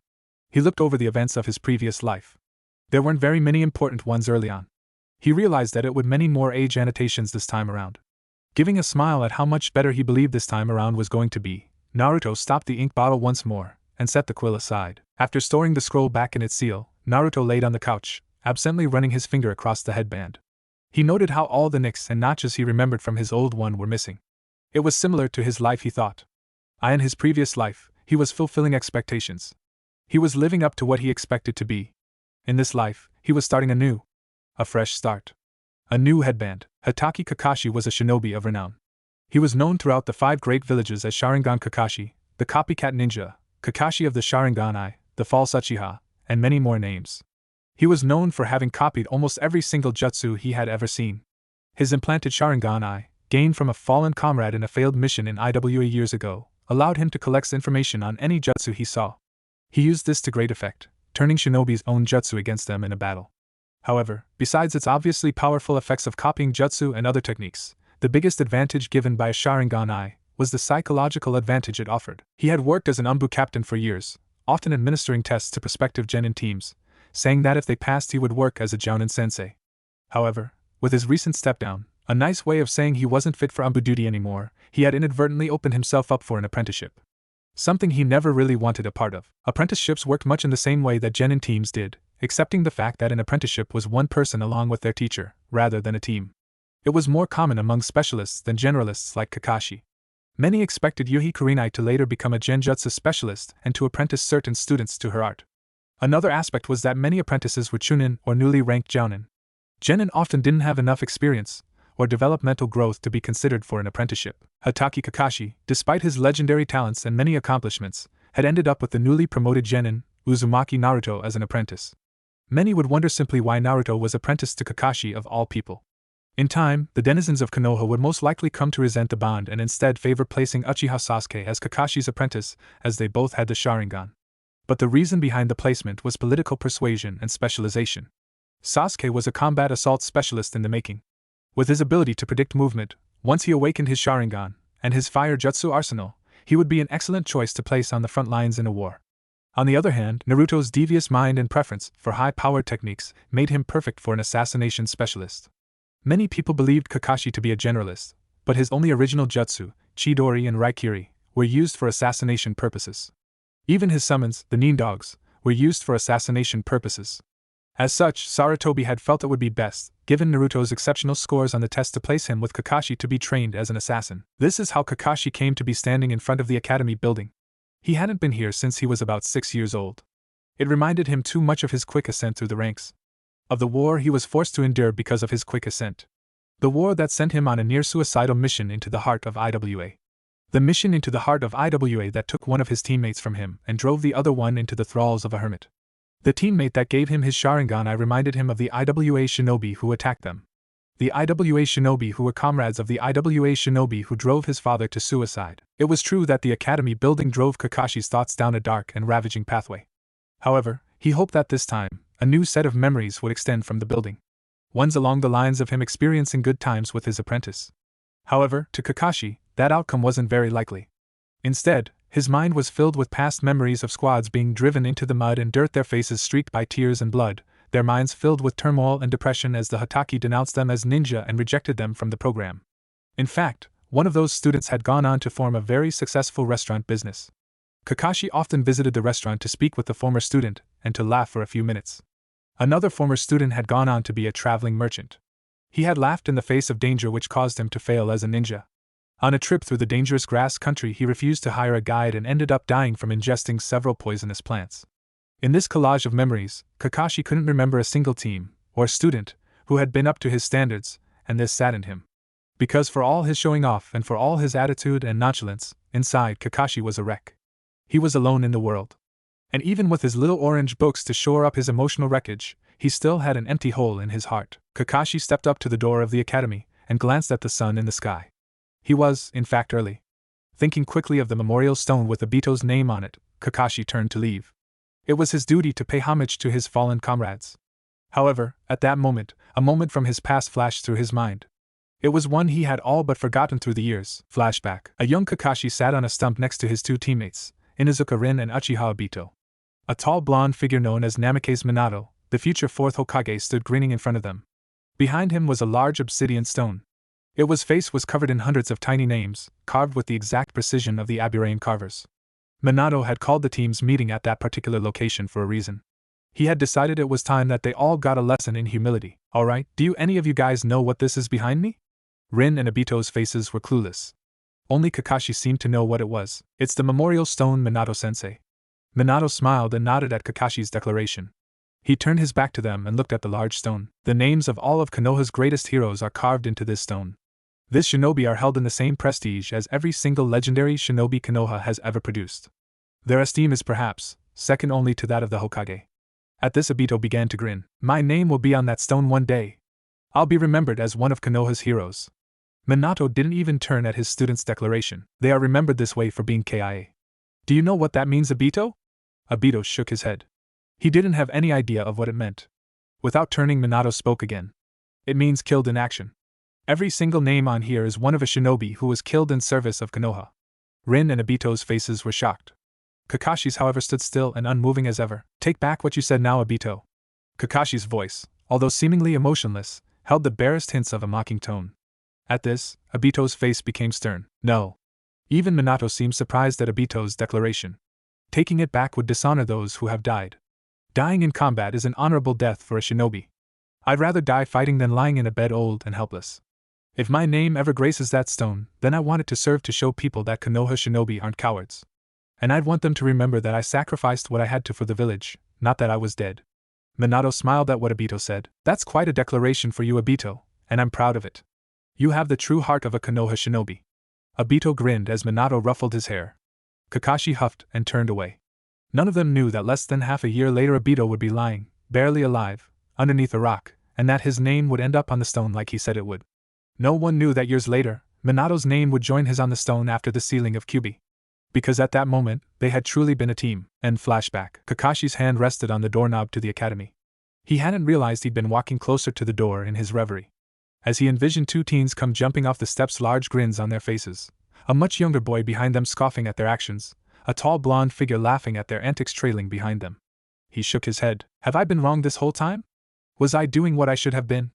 I'm sorry, Obito, I've failed you. But I promise, I'll find some way to make it up to you. Kakashi opened the door and walked in, heading for Academy Room 417. He had a promise to keep. Even if he couldn't keep it now, he would when given the chance. 15 minutes earlier, Academy Room 417. The class of genin laughed and yelled as they awaited their team placements. Naruto sat by himself in the front row, the singular, unmoving, and much more diminutive figure amongst the crowd. The teacher, Madara, stood, proud and cheerful, in front of all of them. He held in his hand a single sheet of paper, names of 25 students and 9 teachers printed in neat, military font on it. He began to speak to the class before reading the names. Welcome to your last few minutes at the academy. I know you've all trained hard for this moment, and have been waiting years for this chance. I'm proud to stand here today, to watch you as you leave for the life of a shinobi. Your Hokage and your village thank you for your sacrifice. We know that many of you have left behind family traditions and businesses to come here, and we thank the shinobi of Konoha for that. If it was not for you, this new generation, then Konoha would be left standing defenseless in its time of dire need. So please, go with pride, and go without fear. Before you lays a great open world, and it is the fruit that is ripe for the picking. With a gentle smile and those kind words, Madara delivered upon those down in the adolescence of the age. With the team assignments, Madara had forged friendships and romances, and broken hearts and forced tears to be shed. He had given the Jounin what every commander aspires for, soldiers whose minds are filled with the thoughts of glory, of hope, of heroism, of life. What he had not done was given them what every commander needs. Soldiers who are versed in blood and death. Soldiers who can cut a swath through enemy lines, the glistening blood raining down on their bodies, the faces of abject terror staring back at them, eyes slowly glazing over in a blank film, their blood slowly cooling into a miasma of flesh and death, all the while, their eyes kept straight forward, never blinking, their minds untouched by the multitude of death that threatened to engulf them. No, Madara had unwittingly driven 7 of those genin to their deaths. Their first C-rank missions, they rushed headlong into the fray, hopes of glory filling their wits, leaving no room for sense. They were cut down in a glint of steel without a second thought. And of the remaining 18 genin, he had driven 3 to suicide. Unable to bear the horrors of true war, they committed suicide on the field, their friends and commanders bearing the grim visages of forced acceptance. And of those remaining 15 genin, he drove 2 of them, kunoichi, to a fate worse than death. Their minds and their bodies were tortured, raped, carnal pleasures to beasts most would not bestow the title of man upon. They would be ravaged in such a manner for hours without end, until their teammates finally reached them amidst the blood and gore. And in the rage, those beasts would be cut down like pigs in a slaughterhouse, their unworthy blood splattering the floundering kunoichi. And in their grief, the teammates would fail to notice that although their tears absolved the bodies of the victims of the horrible torturous things they were put through, their spirits had already departed, destined for something far beyond what the living comprehend, the scars of their lives borne upon their broken bodies. And of the 11 remaining genin, one would simply falter after the death of one of his teammates while attempting to rescue the third from the vile creatures that tortured her even as she cried out for terrible mercy. And of the remaining 10, 9 would go on to become successful shinobi. The 10th was Uzumaki Naruto. One who would go on to live in legend, or so he wished. Naruto watched as the new genin left with their sensei. He knew in his heart many of them he would never see again. And as they slowly drifted away, eventually it was just him and Madara left in the room. Naruto expected Kakashi would be in soon. He could sense him outside. Madara sighed and sat down at his desk. Naruto just patiently waited. About half an hour later the door opened and Hatake Kakashi poked his head in, his single visible eye crinkled upwards in an expression of joy. Uzumaki Naruto? He asked, looking in the direction of the only student in the room. Naruto nodded slightly at Kakashi's question. Good. Now then, I would like you to meet me tomorrow at 0600 hours sharp at Training Grounds 9. And don't be late. With that jovial jaunt of cheer and spring, Kakashi closed the door, giving a nod and a wave to Madara. Naruto just sighed and stood up stretching. He grinned with relief at the popping of his joints. He had till tomorrow to prepare for whatever it was Kakashi had planned. Perhaps this time, he would receive better training without the Uchiha there to interfere. However, a frown crossed Naruto's face. Kakashi was not restricted to training just him. In his time off he could be training the Uchiha if he wished. He sighed. There wasn't much he could do about it. Kakashi still knew him as an idiot here. Perhaps it was time that the Naruto that they perceived finally began to mature. Giving Madara a friendly wave, Naruto walked out the door of the nearly empty classroom, leaving Madara all to himself in the now studentless academy. As he walked out the doors, a wind whispered through the academy. Carried on it was the laughter of a class of 26 academy students, each one only 10 years old. As the wind passed by Naruto, he felt the slight warmth it held. Taking a deep breath, he kept walking. I'll be there for you guys this time. It won't happen again. As Naruto spoke of his conviction, an image passed through his mind unwillingly. Its grotesque shaped form and bloodied surroundings bringing shivers to his form. The image was one of his friends lying in heaps of organs and bloodied flesh, the red ooze still seeping from their cooling bodies. And standing over their massacred bodies was the image of one man Naruto swore to kill. As the figure stood over the corpses, he began to laugh. A cold, chilling laugh that cut to the bone. As he laughed, his spinning red eyes bore into Naruto's own bloodied irises. Naruto's breath was coming in short gasps as he relived that moment. Flashbacks were dangerous to a ninja, and this one was no different. Steeling himself, Naruto kept going, heading for a training ground where he hoped to find a certain man. His body's strength and muscle tone was pitiful, and he felt it was time he began correcting the mistakes of his past life. Nodding his head at his unspoken declaration, Naruto broke into a light jog as he headed towards Training Ground 4. The future training ground of Team 18. Better known as Team Guy. Hatake Kakashi stood outside two large oaken doors. Inside of the doors was the office of one Sarutobi Sasuke, the third Hokage of Konoha. Kakashi needed to talk with somebody, and he felt the Sandaime was the one who would fill that role the best. One of the guards standing next to the door, without turning, spoke to Kakashi. The Hokage will now grant an audience to you, Hatake-san. Please enter. Standing, he nodded. Opening the doors, he slowly entered. Behind a large desk sat the old Hokage. He looked up as Kakashi entered, small wisps of smoke rising from his pipe. Ah, Kakashi? What brings you here today? A rare smile graced his face as he stood, stacks of pipe slightly obscuring his form. Kakashi walked over smiling, and bowed to the Hokage. Hokage-sama, I wish to speak to you about matters concerning my new. He paused for a moment, seemingly at a loss for words. Apprentice. The Sandaime nodded. He had expected this. He walked towards the door, motioning for Kakashi to follow him. Come, Kakashi. I believe you and I have much to discuss, and this empty office is not the best place to speak of such matters. As he spoke, he left the office, Kakashi following after him. In a small dark room, beneath a maze of tunnels and dark things, a man with a single eye and a single arm swore as the seal inscribed on his wall dulled in color, returning to black from his previous bright red. In addition, a minuscule seal, inscribed near invisibly on the inside of the Hokage's desk, also dimmed in color, the sound in the underground room still echoing with the words of the Hokage. The Hokage slowly breathed in the tobacco-laced smoke, allowing it to fill his lungs with its pleasant addicting taste, letting it permeate his body. Letting out the smoke-laced breath, he turned his head towards Kakashi as they walked down the village streets. Now, Kakashi, what questions concerning Naruto do you have? Kakashi looked at the Hokage for a moment before speaking. Why me, sir? Why was I chosen to be the Uzumaki's master? Wouldn't someone like Enko be a better choice? She's more of an assassination battle-cross than I am. At this, the Hokage held up his hand. You misunderstand his position, Kakashi. Naruto is not going into form of generalization at this time. He is training to be a full-time assassin. Later, I will consider him for a frontline fighter, but for now, he will be trained as an assassin, under your tutelage. Kakashi nodded, his face still holding traces of doubt. Why make him an assassin, though? He doesn't seem to be one for the quiet and discretion assassination requires. He has an incredibly large chakra capacity too, which also makes for a frontline fighter. The Hokage nodded. He had encountered this resistance before. His chakra capacity is one of the reasons he is perfect for assassination. Many assassination jutsu require a large chakra capacity, as they are intended for an instant kill. Then, if the assassins are caught, they are nearly defenseless as most assassins lack chakra capacity. Naruto, on the other hand, has an unnaturally large amount of chakra. Besides, have you seen the boy's henge? The henge was a fairly basic ninja technique, alongside the kawarimi and bunshin jutsu, was taught at the academy. The henge worked by expelling a visible wall of chakra. This chakra was molded to shapes and colors and projected an image. Most henges were of someone the same size, or of a larger size than the user of the jutsu. An advanced henge involved transforming into something small than yourself. This was because you had to create a bubble of chakra that deflected light around yourself, causing you to disappear, while still allowing a small portion to reflect the image you wished to create. Kakashi shook his head. He didn't see how a henge could be anything special. No, sir, I haven't. I understand that it can be held for a long period of time? The Hokage just smiled knowingly. Not exactly, Kakashi. His henge actually forms a solid being. The Hokage's words were spoke like they were typical everyday conversation. Now, many people would wonder exactly why a solid henge was such a big accomplishment. After all, ninja could make solid clones of themselves. Why was a solid henge such a strange thing? The thing about clones was they were an exact copy formed out of solid, or near solid chakra construction. They were often formed by the use of a medium as a chakra conductor, such as water, earth, leaves, or like the fabled Inazuma, lightning, bunshin, electricity. A henge seemed to be basically the same principle, only with focusing the chakra in a new form. This is exactly what made solid henges nearly impossible.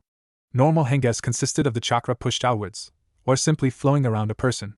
But a solid hinge required that the chakra form itself into a solid form of just a mental image.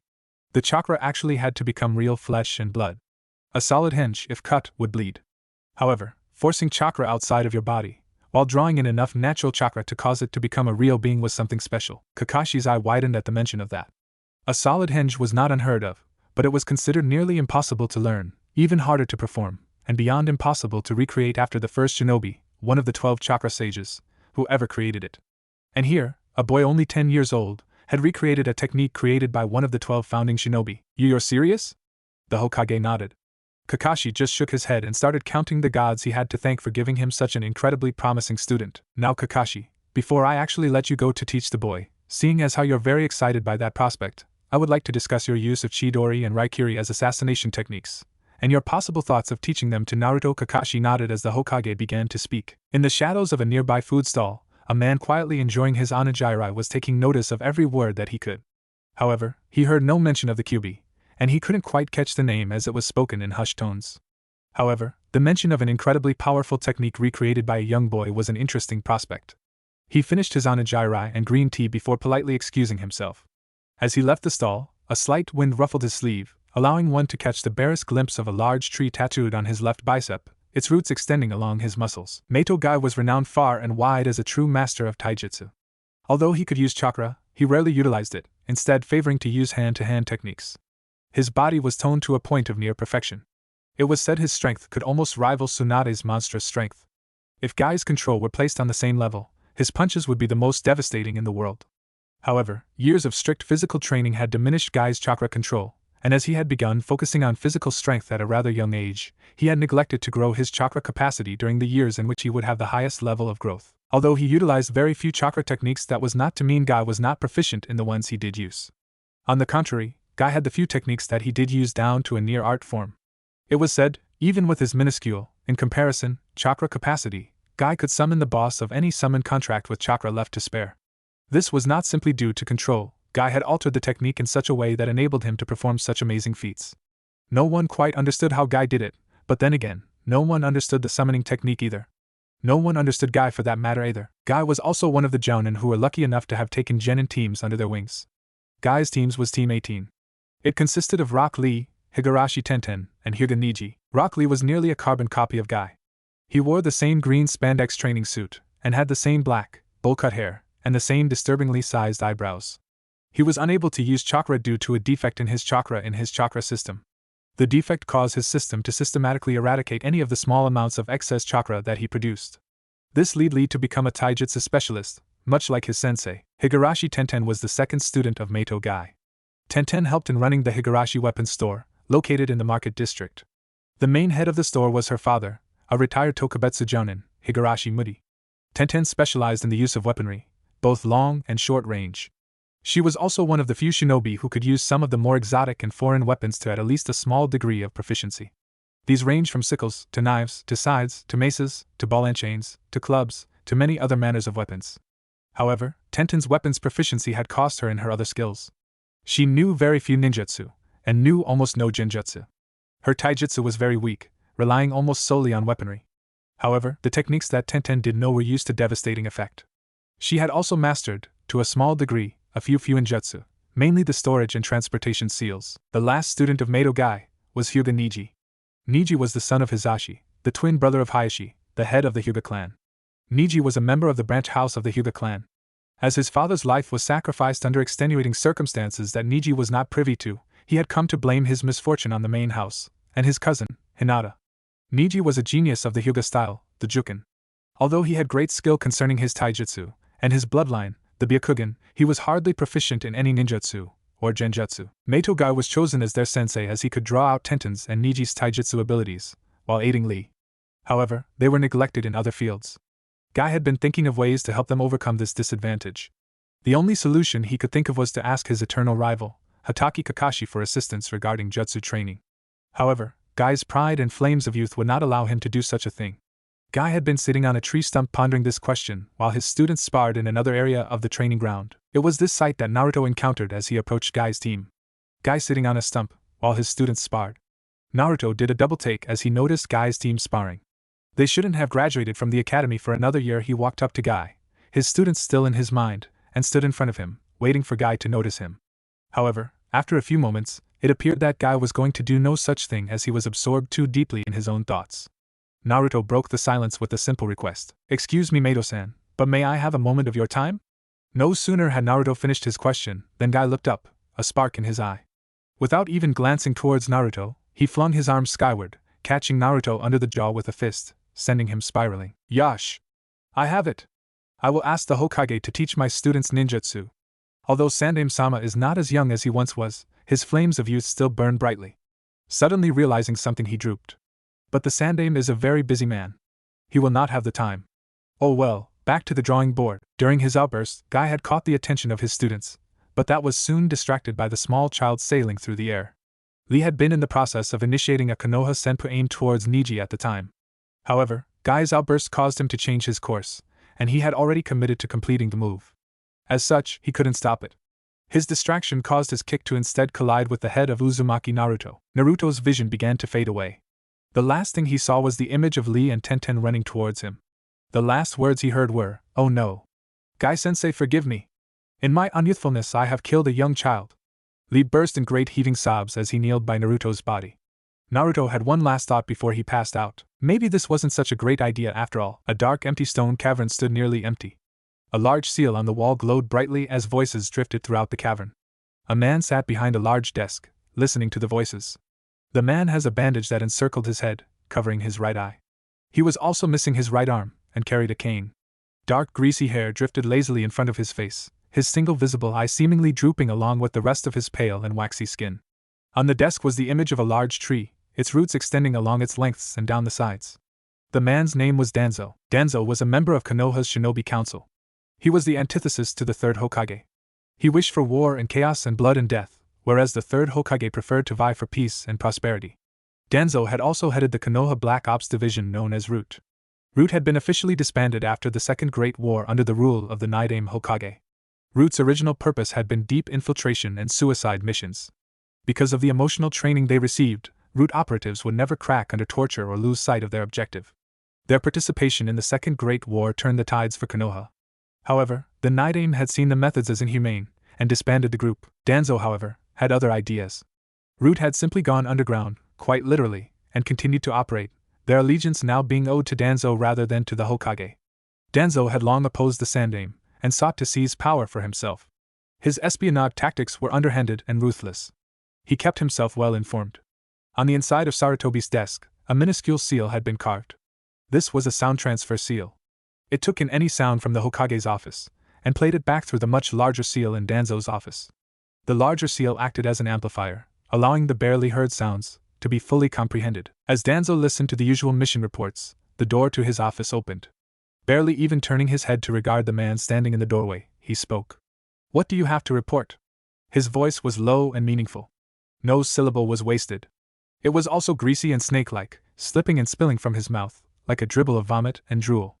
Despite his mannerisms of speaking, he managed to instill fear, as his words caressed you, lulled you into security, promised you sugars and sweets, and a nice place to sleep, before its fangs sunk into your neck. The man made no movement even after being on the receiving end of Danzo's greased words.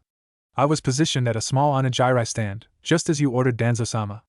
As I ate, the Sandaime passed by along with Hatake Kakashi." Danzo nodded. Sarutobi speaking to a shinobi wasn't uncommon, but outside his office it was. He mentioned an apprentice of Kakashi's, and his techniques, the Raikiri and the Chidori. He mentioned assassination and a name. "I apologize, but I was unable to hear the name that he used." Danzo nodded. He waved his single arm, dismissing the ninja who turned and left, the image of a tree visible on his left arm. Danzo leaned back in his chair, speaking lowly to himself. Kakashi taking an apprentice? That is an unexpected turn of events. However, this shouldn't be too much of an issue. As long as before the name was spoken, Danzo noticed the man from before standing once more in the doorway, bowing. "What is it this time?" Danzo was becoming slightly annoyed at this constant interruption. "I apologize, Danzo-sama. But I neglected to mention an important piece of information. The boy, who will become Kakashi's apprentice, was mentioned having used a henge." Danzo just gave a disinterested stare. "Why should I care? Any student strong enough to become an apprentice is able to perform a henge." The man stayed bowing. "I apologize for not being more specific. He used a solid henge.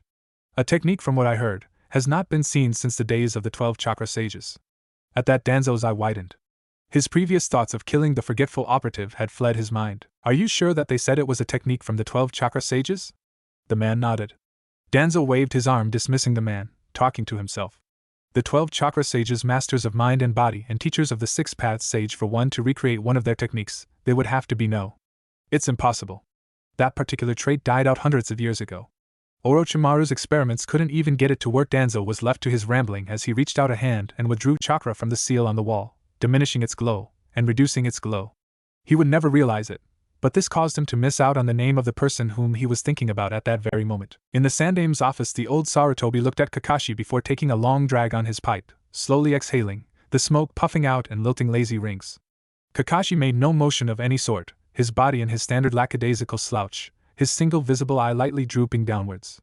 Sarutobi cleared his throat before speaking. Now, I'm sure you're wondering why I mentioned the Raikiri and Chidori? Kakashi offered only a nod as his reply. Well, I do not want you teaching Naruto the Chidori or the Raikiri. At this, Kakashi's visible eye widened. What? But why not Hokage-sama? Even though Naruto doesn't have the Sharingan, he has more than enough chakra, and his use of Kage Bunshins as shields and scouts makes up for his lack of the Sharingan. Sarutobi lightly pulled on his pipe, staying calm. Simply put, Kakashi, the Raikiri and Chidori are not assassination techniques. I have long contested you categorizing them as such. Kakashi nodded. The Sandame had never agreed with him calling the two techniques assassination techniques. And why not Hokage-sama? They are intended to act as a one-hit kill move. Their power and speed surely classifies them as assassination jutsu. The Sandame just shook his head. Kakashi, as a prodigy, had never wanted to admit that he was wrong, and would do everything in his power possible to prove that he was indeed right. Tell me, Kakashi. Your technique is named Chidori, 1,000 birds, due to the massive chirping sound it makes, no? Kakashi nodded. It was a well-known fact that concentrated lightning chakra that had yet to be molded, such as the Chidori, fired off miniature lightning bolts, that when they struck particles in the air, created a sound similar to that of a lightning bolt striking the ground, only much smaller. Then if it makes such a distinctive, loud and recognizable sound, why is it classified as an assassination? Anyone who heard the noise would instantly know what it was, not to mention its volume. Kakashi nodded under the Sandame's evidence. He had never truly considered the implications of using the jutsu, just the effects that it caused. Are you Hokage-sama? Perhaps he could use them under other situations? The Sandame chewed on the end of his pipe for a moment. I wish for you to teach him the theory and applications behind the Raikiri. I believe Naruto could learn greatly from the usage of elemental manipulation. I also wish for you to work with him on his elemental alignments. I have a suspicion that he is primarily a wind alignment, but he may have a budding water alignment. Considering his heritage, they do not surprise me. Kakashi nodded. And you hope to add lightning to his elemental repertoire before he becomes old enough that it completely solidifies? The Sandame nodded. He should be old enough that none of his other alignments shouldn't be affected by more training. Kakashi agreed. Naruto was at a delicate stage where in his development where he could add more elemental alignments if he practiced them enough, but they wouldn't overwhelm his natural alignments. What neither of the two knew was Naruto had indeed been a natural wind and water alignment in his previous life. Nor did they understand that the Kyuubi had been a fire and earth alignment, and being sealed inside of Naruto passed that trait on. The two were in for quite the surprise when Kakashi began developing Naruto's lightning affinity. What no one knew, not even Naruto, was that with elemental alignment of the 5 primary elements, special abilities were unlocked. The Kyuubi knew of the main one, but had always neglected to inform Naruto of the fact that it existed, as he never developed a lightning affinity. That ability was simply known as elemental combination, and through all of this, Danzo missed the name used, and the major facts discussed. However, a root operative in Umbu who was stationed outside of the Hokage's office heard some of the conversation. However, he once again missed the name that was used, and only learned of his, hopeful, third alignment. He had to wait several hours before he would be able to deliver the information to Danzo, and in that time, he would be focused on remembering the specific details. Wind, water, and lightning were a deadly combination after all. Naruto's head was throbbing. He could feel a massive migraine coming on, and the Kyuubi's chakra wasn't making much of a dent in it just yet. He gritted his teeth as his ears were assaulted by loud yelling. Yash! Gai-sensei! It seems I was wrong. I have not killed a small child. His youth was so powerful it deflected the brunt of the force. He is truly a formidable boy. The boy was ranting and just wouldn't be quiet. Naruto, doing the one thing he could think of at the time to shut him up, aimed his foot at the source of the voice, and swung his leg in an arc. Now, Naruto's aim was fairly accurate. However, he had forgotten that his legs were now shorter. So, instead of reaching the desired height and impacting the source of the voice, he instead hit something, or more correctly, someone else. Child-san. It is most youthful to kick Niji-san in the face. I must inquire as to why you would perform such an action knowing how unyouthful it was. Naruto's mind instantly kicked into overdrive. Neji? But Neji's dead. I saw him die. An image flashed before Naruto's eyes, blocking out whatever pain he was feeling and whatever he was seeing. Instead, the image filled his mind, a burning field filled with hundreds of bodies. The stench of burnt flesh and hair permeated the very atmosphere, burning his lungs with every sickening breath. A figure stood in front of him. It opened its mouth and laughed. Another figure lunged at it. He was hitting him again and again, but the sickening laughter continued. It filled his ears with ringing, and his throat and his nose burned with the acrid smoke filling the field. The figure raised a blade of some sort, and brought it down upon the other figure. He licked the blade afterwards. He slowly tapped it against his neck once or twice, testing the fallen figure's reaction. Shrugging, the maniacal laughter started once more. He swung the blade. Again. Again. And again. The blood flew into the air, barely visible amongst the smoke and burning skies. The figure turned towards him. It licked his lips as it approached him. He opened his mouth, to cry, to yell, to speak, but nothing came. The figure stood above him now. It bent down and his cracked, bleeding lips began to move as the figure spoke to him. The Hyuga wasn't much of a challenge, perhaps you will be? As he started to laugh, blood spitting from his mouth, landing on his face, a large glowing blue blade appeared in his chest. Turning around, standing behind him, his arm extended, was Hyuga Neji, the ultimate Juken strike. Sword of the Tenketsu. The figure choked and coughed and collapsed on the blade, motionless and lifeless. Neji gave a small smile and he began to slightly relax. He tried to yell out to Neji as the figure's eyes opened once more, but his voice still wouldn't work. The blade swung once more, and Neji was left clasping his hand to his neck as the blood slowly pooled around him. He shuddered and gasped for a few seconds, but eventually fell still. A few seconds passed while the man smirked while examining the hole in his chest. Suddenly, a loud roar filled the field. He looked up, and his eyes widened in fear. It was the first time in many years they had, and it was the last time they ever would. Hold him down! Hold him down! Neji! Keep your hands on his head. Tenten! Don't let go of his arm just yet. He seems to be calming down. Excuse me, are you alright? Naruto opened his eyes, gasping for air, sweat beading his forehead, eyes darting every which way as he slowly realized where he was. What? Gai-san? What happened? Gai stood up from his position, kneeling next to him, motioning for Neji to let go of his head. You began to convulse and seize. We don't know what happened exactly. We feared Lee's kick to your head may have destroyed your youthfulness. But when you awoke, we were overjoyed and filled with your overflowing youth to know that you were fine. But then you kicked Neji in the head, which Lee remarked was quite unyouthful. Then, you froze for a moment, then you began to spasm. We held you down in an effort to lessen your self-injury. Naruto blinked as he listened. Lee's kick had disoriented him. He had forgotten his situation. Neji was alive and well here. And unfortunately, he was still probably a huge ass. Naruto suddenly started laughing. He laughed because he imagined Neji's face on a fat meal. Naruto's laughter spread throughout the group, as he was followed closely by Lee and Gai. Tenten couldn't but start laughing while Neji crossed his arms and turned his nose up at them. It would have looked better if he didn't have a large black and blue mark forming on his chin. As it was now, well, it looked like the Hyuga was growing a very splotchy colored beard. The image just made Naruto laugh more. Neji didn't know what he was laughing at, but he couldn't help but start laughing, however slightly, to himself. After Team Gai and Naruto had calmed down from their laughing fit, or in Neji's case, chuckles, Gai decided to find out exactly what had happened to cause Naruto to enter their training field and to seemingly attack Neji. Excuse me, but what is your purpose here? It is not often that a young ninja trainee wanders into a shinobi training field. Naruto was irked that Gai thought he was only a trainee. He was wearing the official Konoha headband after all. I am not a trainee. I'm a fully trained, fully fledged genin tier shinobi of Konohagakure. Gai looked at him for a moment before laughing. You are much too young to be a shinobi. You look only 10. And will not graduate the academy for another 2 years. Although you are bursting with youth, even my team, the most youthful of all, has only just become a genin team. His team nodded. This had been their first team meeting. I look 10 because I am 10. They all looked at him and blinked. I successfully completed the criteria for early graduation. Gai looked at him before beaming a huge smile while forming the good guy pose. YOSH. I can see your youth knows no bounds. Now, who are your youthful teammates? Naruto unwittingly took a slight step backwards. He never remembered this side of Gai. He chose the more serious, while still kind-hearted version, who would not come around until the war. Actually, I don't have any teammates. I was placed under Hatake Kakashi as his apprentice. Gai paused, and blinked for a moment. My eternal rival Kakashi has taken on an apprentice who graduated early from the academy? Naruto nodded slowly, trying not to draw attention to himself. You must be entirely consumed by the flames of youth to have graduated so early. Now, what is it that your youthful spirit yearns for? Guy gave the good guy pose, his arm extended giving a thumbs up and a bright smile. His teeth gave off a ping of light.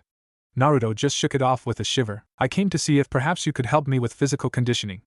I am currently in a fairly poor physical state, and it is important for a shinobi to be good physical and mental condition. Naruto had long doubted his mental condition because of all the things he had endured. A flash of a corpse flew through his mind unwillingly. This one was clad in a green spandex outfit. Its limbs were gone, each one in no fewer than 3 pieces laying around it. Its jaw was removed, the tongue hanging limply on top of the blood-soaked throat, the jaw embedded into its stomach. Its face was burning, the flesh blackening and curling, the smell permeating the air. Naruto shook his head to rid himself of the image of Guy's corpse. Guy was in front of him now, alive and well. He knew he had to give up those memories, to some degree, or they would continue to haunt him, but he didn't want to surrender completely to his younger mind. Finally deciding he would think about it later, he turned back to Guy. Why would you come asking another teacher for help? Surely you can ask Kakashi for help regarding your physical health. Besides, is it not against policy to ask another teacher for help? And wouldn't my training take up too much time that could be better devoted to Kakashi's training? Naruto nodded. Guy had made several good points. Because Guy-san, Kakashi's specialty is ninjutsu and genjutsu. He is not much of a physical specialist at all. Also, Kakashi is officially listed as my mentor, not my jounin teacher. Besides, Kakashi is 3 hours late to any appointment that isn't urgent. I could use those 3 hours to attend to any physical regimen you may decide to prepare for me, Guy-san. Guy nodded. It is decided then. I will devise a training schedule for you. You will also be an excellent sparring partner for my youthful students. With work, you could become as good at taijutsu as Lee. At this comment, Lee jumped up yelling his sensei's name. Guy cheered Lee's name back. This continued several times before they began to hug, and the image of a sunset seemed to appear behind them. Naruto rubbed his eyes and it faded away, but he could have sworn it was real. Naruto backed away from the 2 taijutsu enthusiasts. He didn't want to be hanging around them while they were acting this way. He kept walking backwards until he was out of the training ground. Niji and Tenten were both shaking their heads at their teammates' actions. They weren't at all surprised that Naruto had left. Very few people could handle their teammates. Kakashi stood inside of a bookstore. In front of him was a large bookshelf. It was orange and color was covered in the words Ika Ika. All the books were wrapped in a black plastic cover. The covering had white words naming each book. Kakashi carefully selected one. He pulled it off the shelf with the utmost care. He slid his hands over the covering. Hearing the crackle, he smiled. He selected another from the shelf and felt it in his hand. Giving a slight frown, he shook his head and placed it back on the shelf. He reached for a second one before pausing. He frowned deeply and shook his head. He reached for another one, and when his hand touched it, he grinned. He quickly pulled it off the shelf and turned to leave. He paused when he saw who was standing there. Kakashi's old teammate, Inuzuka Rin, was standing with her arms crossed as Kakashi selected his literature. He took on a look of surprise when he noticed Rin. Oh, hello Rin. I didn't expect to see you here. What's new? Kakashi smiled at her. Rin couldn't help but chuckle and smile back. Not much, Kakashi. I see you still make your selections with the utmost care. Any particular reason this time? Kakashi nodded. They've released several Ika Ika versions with illustrations by the author. I had to make sure the ones I chose contained those extra illustrations. Rin raised an eyebrow at his explanation. And how do you determine which of these contain the illustrations? Kakashi just smiled. Simple. I've memorized the weight of every single Ika Ika volume to be released to date. So I've taught myself to weigh any item I'm holding in order to determine if it contains any additional pages or ink markings. Kakashi smiled again while Rin just sighed. Rin reached behind Kakashi, glanced at the shelf for a moment before pulling off 2 of the books. Kakashi glanced at the covers for a moment. Volumes 37 and 38. Those were quite good. Rin just smiled. I've fallen behind and have to catch up. They don't stock Ika Ika books in Kusa, so I was unable to pick them up. Kakashi nodded. Rin had been undercover for about 7 months now, and had just been recalled. Wait till you reach volume 41. Kakashi giggled and blushed as he thought of the book. Rin just shook her head. You're way too addicted to these books, Kakashi. I agree, they are very well structured, and their characters are amazingly lifelike, but the sex scenes are amazingly improbable. Kakashi waggled his eyebrows at Rin. Do you want to test that theory? Rin just laughed and punched Kakashi's shoulder. Kakashi, how many times do I have to tell you, I'm not interested in you like that? Kakashi nodded. He was never really serious about chasing after Rin. Obito had been, and for a time, Kakashi was too. But over time, he had drifted away from serious romance. His constant reading of his Ika Ika books was a way for him to escape from the reality of the romance. The truth was Kakashi was afraid of most serious commitment. That was why he failed any team that he was previously assigned. His stint in Umbu was his way of distancing himself from real people. But now, he had an apprentice who he didn't really have a choice to fail or not. Kakashi shook his head. He didn't know if he could handle that responsibility or not. Kakashi! Kakashi! Are you listening to me? Kakashi snapped out of his reverie and looked over at Rin. You were ignoring me. Kakashi just scratched the back of his head nervously. I was thinking about some things. Rin nodded and Kakashi gave a relieved sigh. As I was saying, what's this that I've heard of you taking on an apprentice? Kakashi looked at Rin. Was it really traveling around that fast? The Hokage wants me to take an apprentice and train him to be an assassination specialist. He also doesn't want me teaching him the Chidori or Raikiri. Kakashi seemed disappointed that he wouldn't be able to pass on his personal techniques. At least someone finally told you those techniques of yours are absolutely terrible for assassination. The boy wouldn't be able to use them anyways.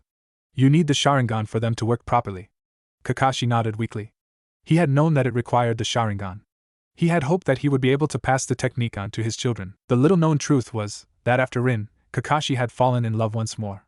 Her name was Uchihatsuki Akari, Moonlight. She had been the love of Kakashi's life, and he had been planning to drop out of Anbu and become a regular jounin to marry her. It was a week after he left Anbu, when the entirety of the Uchiha clan, save Sasuke, was brutally murdered. Kakashi had never even had the chance to say goodbye. The ring he had planned to give to her still stood in a small velvet box atop a shelf in his home. A silent reminder of what was taken from him. So, who's the unlucky little bastard who'll get you as a teacher? Kakashi didn't even chuckle at Rin's attempt at humor. His name is Uzumaki Naruto. Rin stiffened slightly at the name. The Kyuubi child? Kakashi gave Rin a stern look. I'm going to pretend I didn't hear that.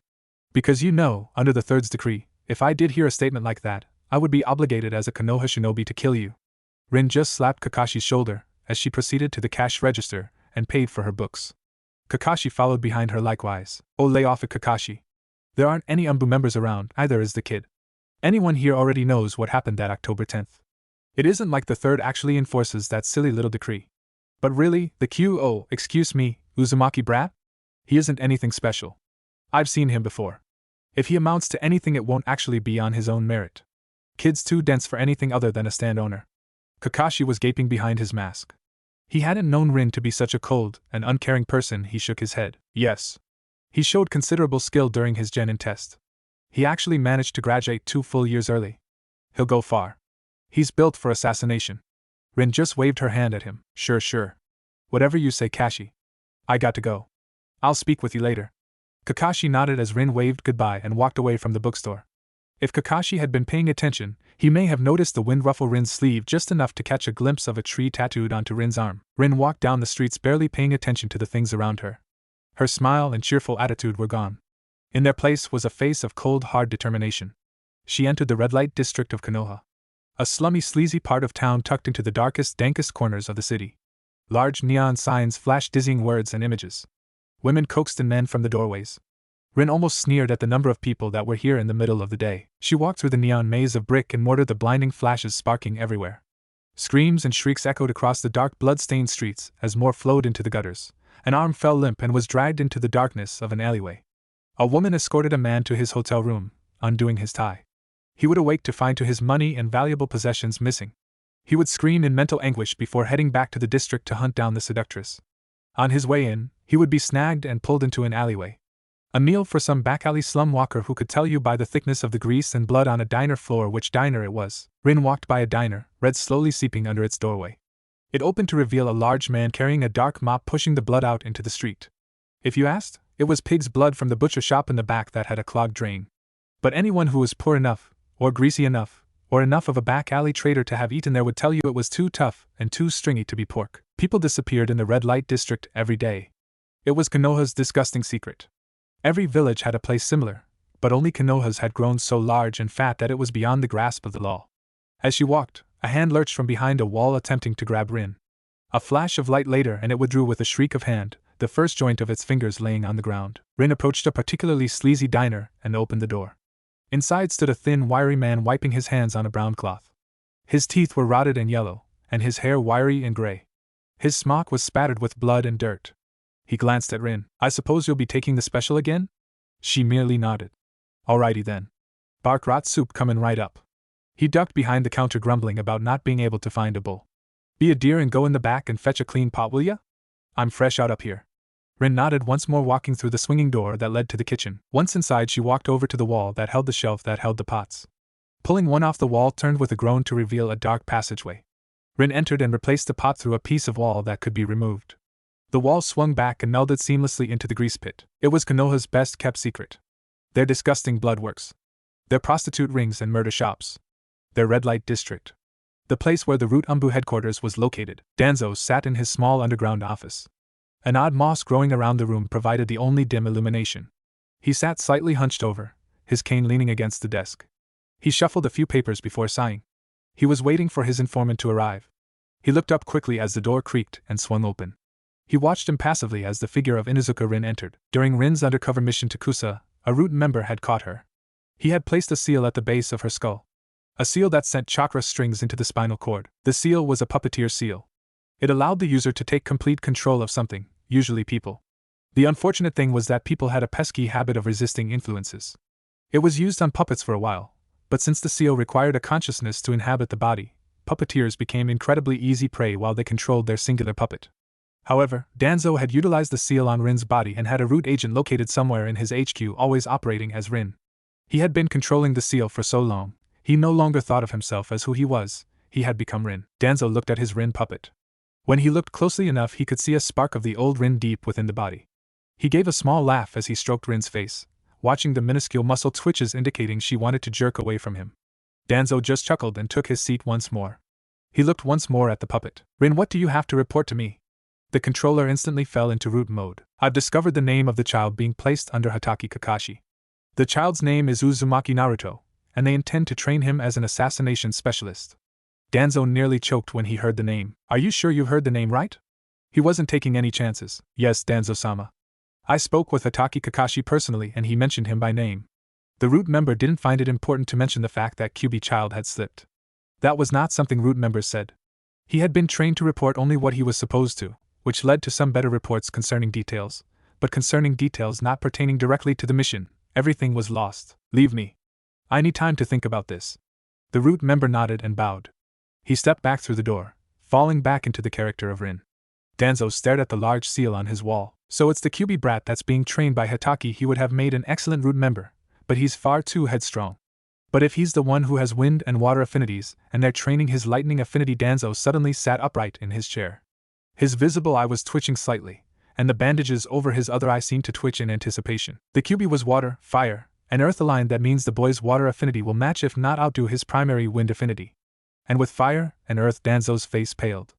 He would be aligned to all 5 elements. Danzo had never heard of someone having all 5 elemental affinities. The last person to do so was the Six-Path Sage, and the power he wielded was absolutely enormous. He gripped the table and turned up his listening seal. This could be a bigger wrench in his plans than he had previously expected. Danzo let out a sigh as he turned to the seal and listened. The sound of a brush flitting lightly over paper calmed Danzo down as it always did, and he could almost rely on Sarutobi to either be painting or discussing important matters. Sarutobi sat behind his desk, his brush deftly swirling across the scroll in front of him. He gave a small smirk as every couple of strokes he would make one on his desk. It was more of an experiment than anything else. If it worked, he would carve it into his desk permanently. He chuckled as he looked at the small glowing seal on his desk. How much of a naive Hokage do you take me for, Danzo? I've been in this office for over 30 years and you think a seal carved into my desk would go unnoticed? Sarutobi was hoping to reverse engineer the seal so that it would give him insight into wherever it was Danzo kept the receiver seal. Sarutobi looked at the scroll that he was writing. It was a message to Kakashi. It was written to be delivered once Sarutobi died. In the scroll he was leaving his most important messages. He was leaving the secret of Naruto's heritage to Kakashi. He glanced up at the picture of the yondaime on the wall as it stared him down. He took a deep breath before continuing to write. He knew the yondaime would be disappointed in him for informing Naruto so late in his life. 10 years without knowing who his parents were. The yondaime's face stared him down continually, and he sighed before thinking to himself, what would you have me do, Minato? You know who Naruto's parents were. You knew them far better than I ever did. I can't go spouting off who they were. Naruto's life is in enough danger already. I don't need him running off to find his heritage. Sarutobi slowly wrote the last few lines of the note before sealing it with a blood seal that would not disappear until his death. He moved a small panel on his desk before swiping his blood across a hidden seal. A small door appeared. He opened the door and slipped the scroll inside before closing the door and swiping his blood across the seal once more, causing the door to disappear. He remembered the last few lines of his note. Kakashi. If Naruto heads for Kusa or Nami to rediscover his heritage, go with him. What awaits him there is not of a kind or friendly nature. Sarutobi closed his eyes and remembered his excursions to Kusa and Nami when he was much younger. He hadn't known it then, but he had met Naruto's ancestors. Their secrets were so jealously guarded that it was suicide for someone of even his caliber to chase after them. But Naruto was only a 10-year-old boy. What would he know of his parents? Sarutobi didn't know it at the time, but his note that he left since Naruto was becoming an apprentice would cause ripples throughout the shinobi world. Sarutobi had just taken the butterfly effect, smacked the butterfly out of the way, and started waving a fan. As Sarutobi closed his eyes and leaned back, he heard a slight grumbling and then quiet shouting. He immediately sat up and pressed his ear to the seal he had drawn. He could hear Danzo yelling at someone about messing up the new recruit's emotional desensitization training. He grinned before pulling out a small knife. He had some adjustments to make. Naruto lay in his bed in his apartment, staring at the ceiling. He would meet Kakashi the next day for his day of training with the smut-nosed shinobi. He had no idea what was in store for him this time around. He had still been in the shinobi academy at this age in his last life. That was such an odd and foreign thought for him. He let his hand fall limply by his side where his swords used to lay. He frowned as he remembered the familiar weight of his zanbatsu. He had started off with just a standard zanbatsu, but it hadn't been anywhere near the quality that he had needed. He had eventually returned to Wave to claim Zabuza's Kubikiri Hocho. However, he had discovered that an odd boy with the ability to transform into water had taken it. His name was Suigetsu.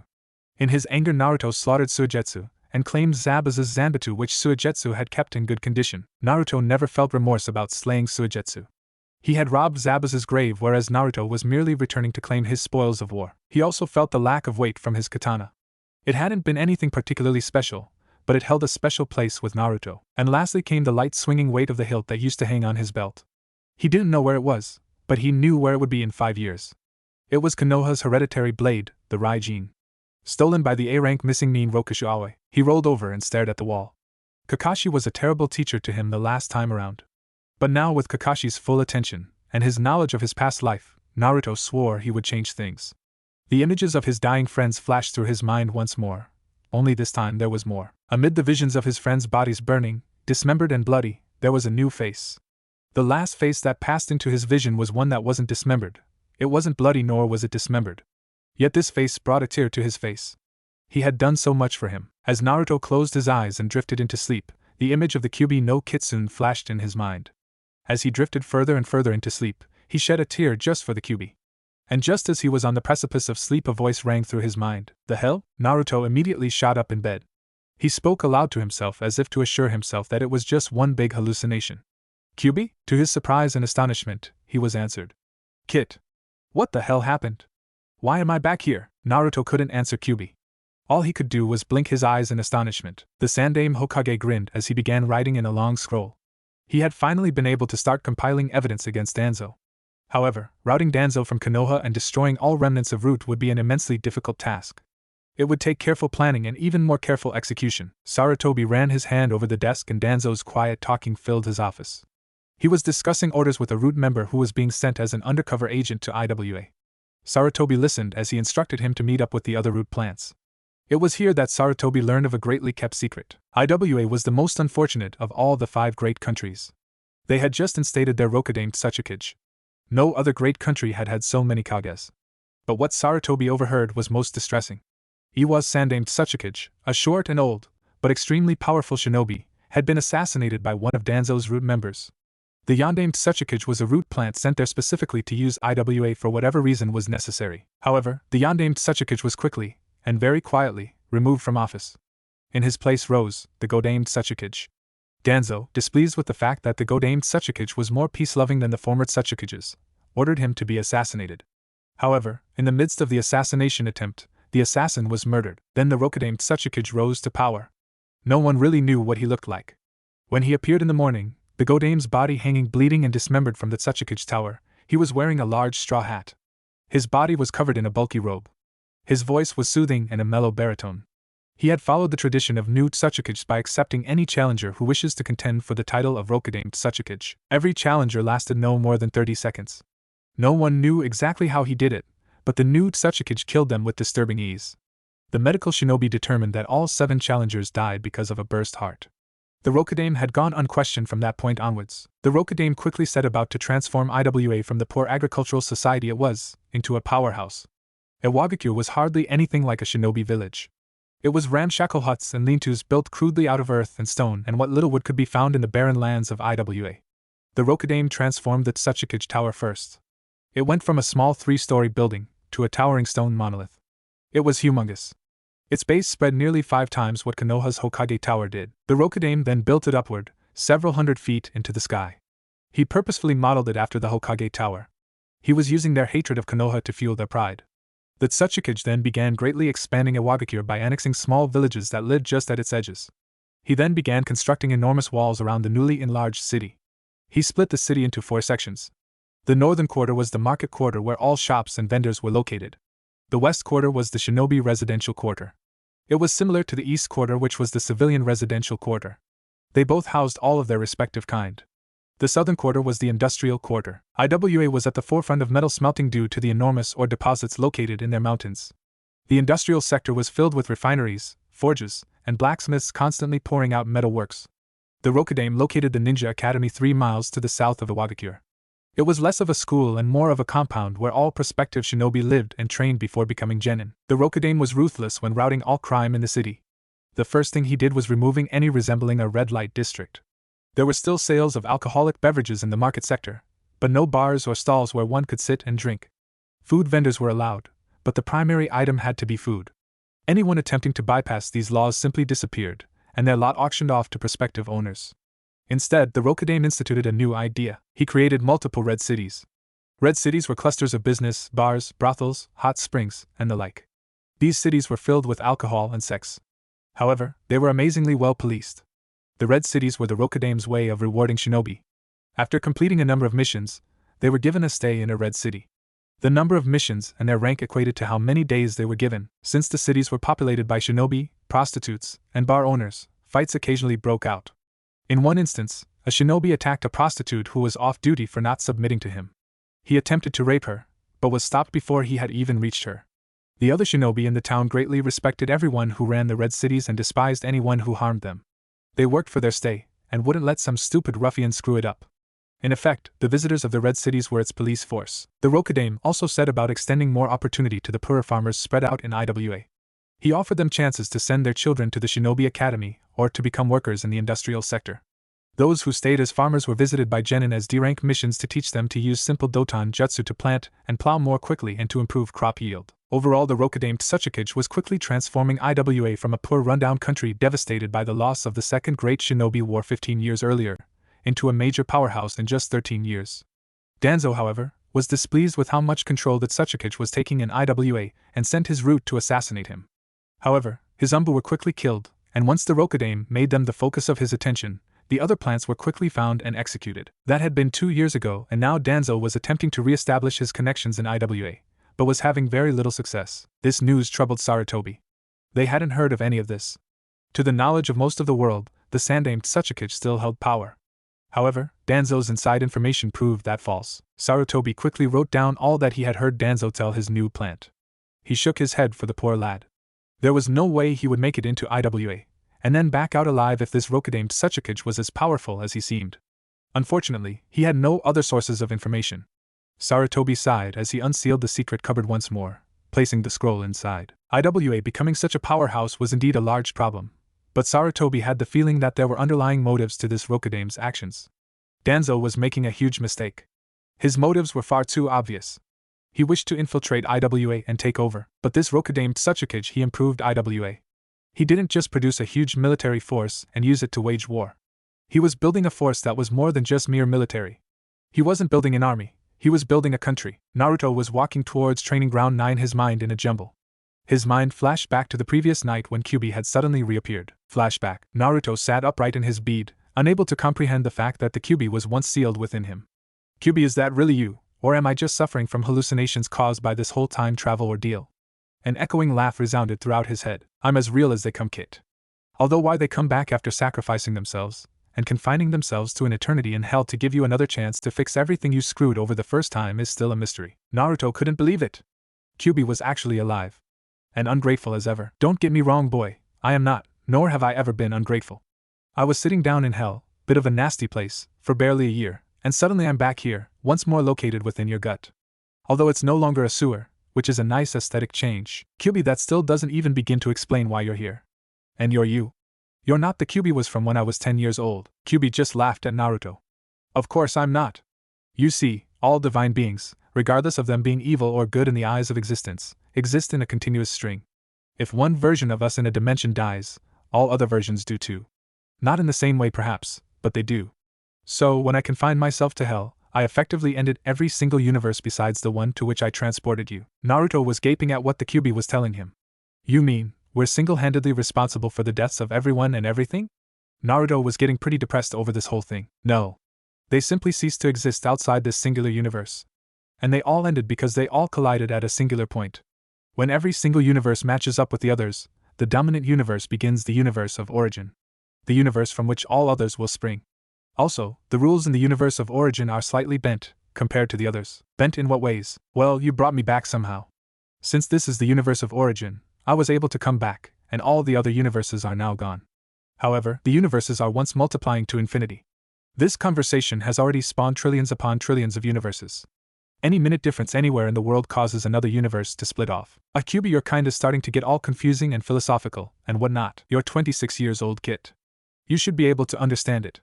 But regardless, what did you do to bring me back? Naruto thought for a minute, before he realized what might have caused it. Kyuubi. If this is the universe of origin, is it at all possible that gods could interfere with it? Kyuubi thought for a moment. Yes, it is very possible. But I'm a bijou of the highest ranking. They've been trying to confine me to hell for years, but they've never succeeded. I've always managed to avoid it. They never expected me to go there of my own free will. It was a nice change, but it gets boring very quickly. Kyuubi, is there any way that a demon can permanently escape hell? Kyuubi blinked before thinking for a long time.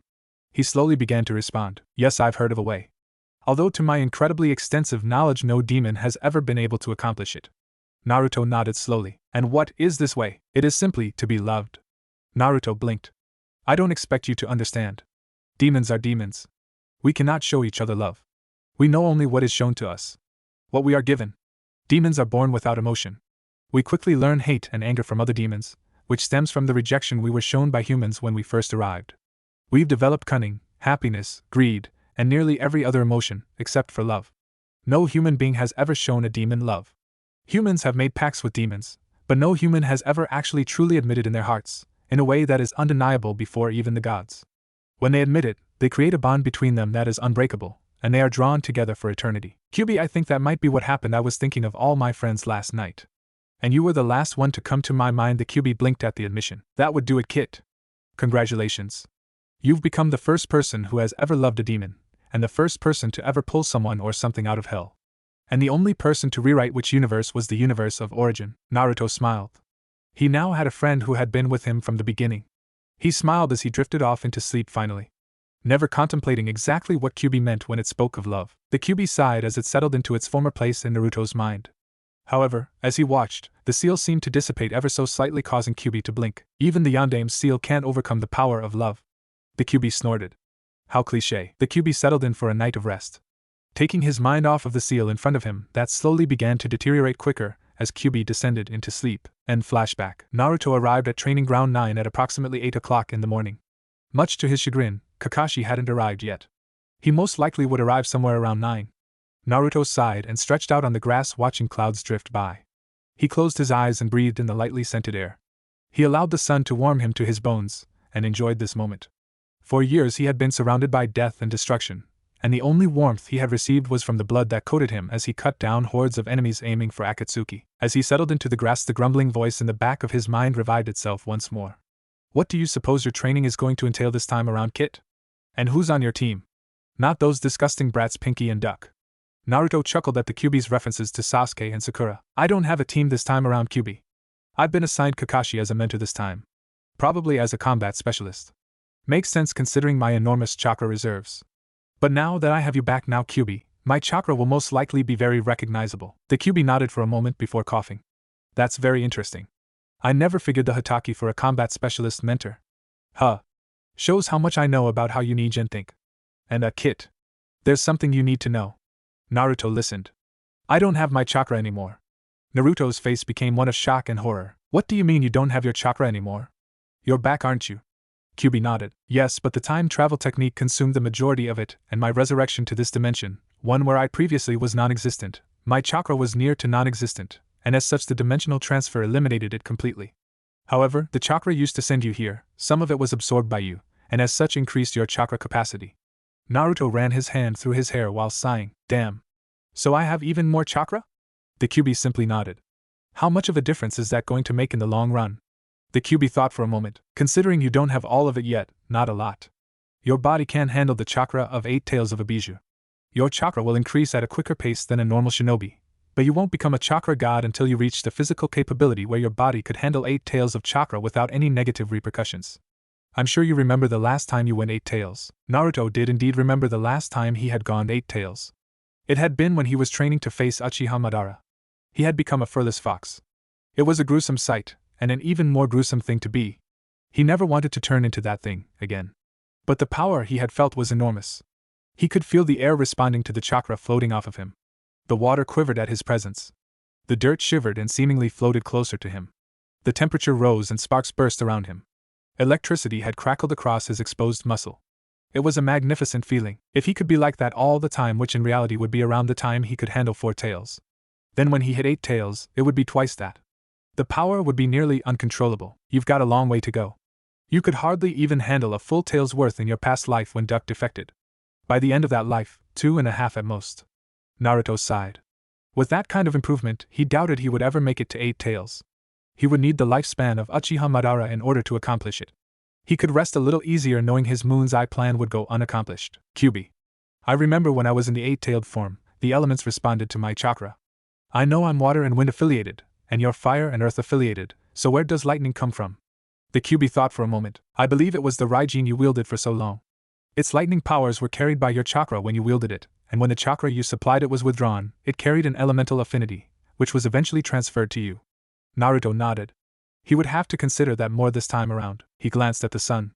It was getting very close to the 9. He closed his eyes and basked in the sun, the silence from QB a welcome one. He idly wondered what Kakashi would do when he arrived. He was also thinking of which excuse Kakashi would use this time around. His thoughts wandered to what Team Guy was up to at the time. Guy cheered as his team engaged in a spar. He was spouting continuously about the flames of youth and their power. However, when Lee, who was spouting the same nonsense, was knocked out by the combined power of Tenten and Niji, they turned on their sensei. Yash! Let us see if your powers of youth compare to my own. Guy may have been incredibly eccentric, but they hadn't taken into account why Guy was a jounin. The Sandaime sat at his desk reading over the daily proposals. He sorted the missions into their appropriate categories, approving the application for Konoha Shinobi to be sent on it. He sighed as he filled out form after form, rejecting proposals with no merit. He sighed as he read over the Chunin exam invitation. He had rejected the proposal from 6 months ago for Konoha attending the exams in Kumo. He had been informed that Suna and IWA had also declined the invitation. As such, the Chunin exams would commence with smaller countries and Kiri attending. Anyone promoted wouldn't be regarded as an official Chunin as they weren't approved by 3 or more of the Kages.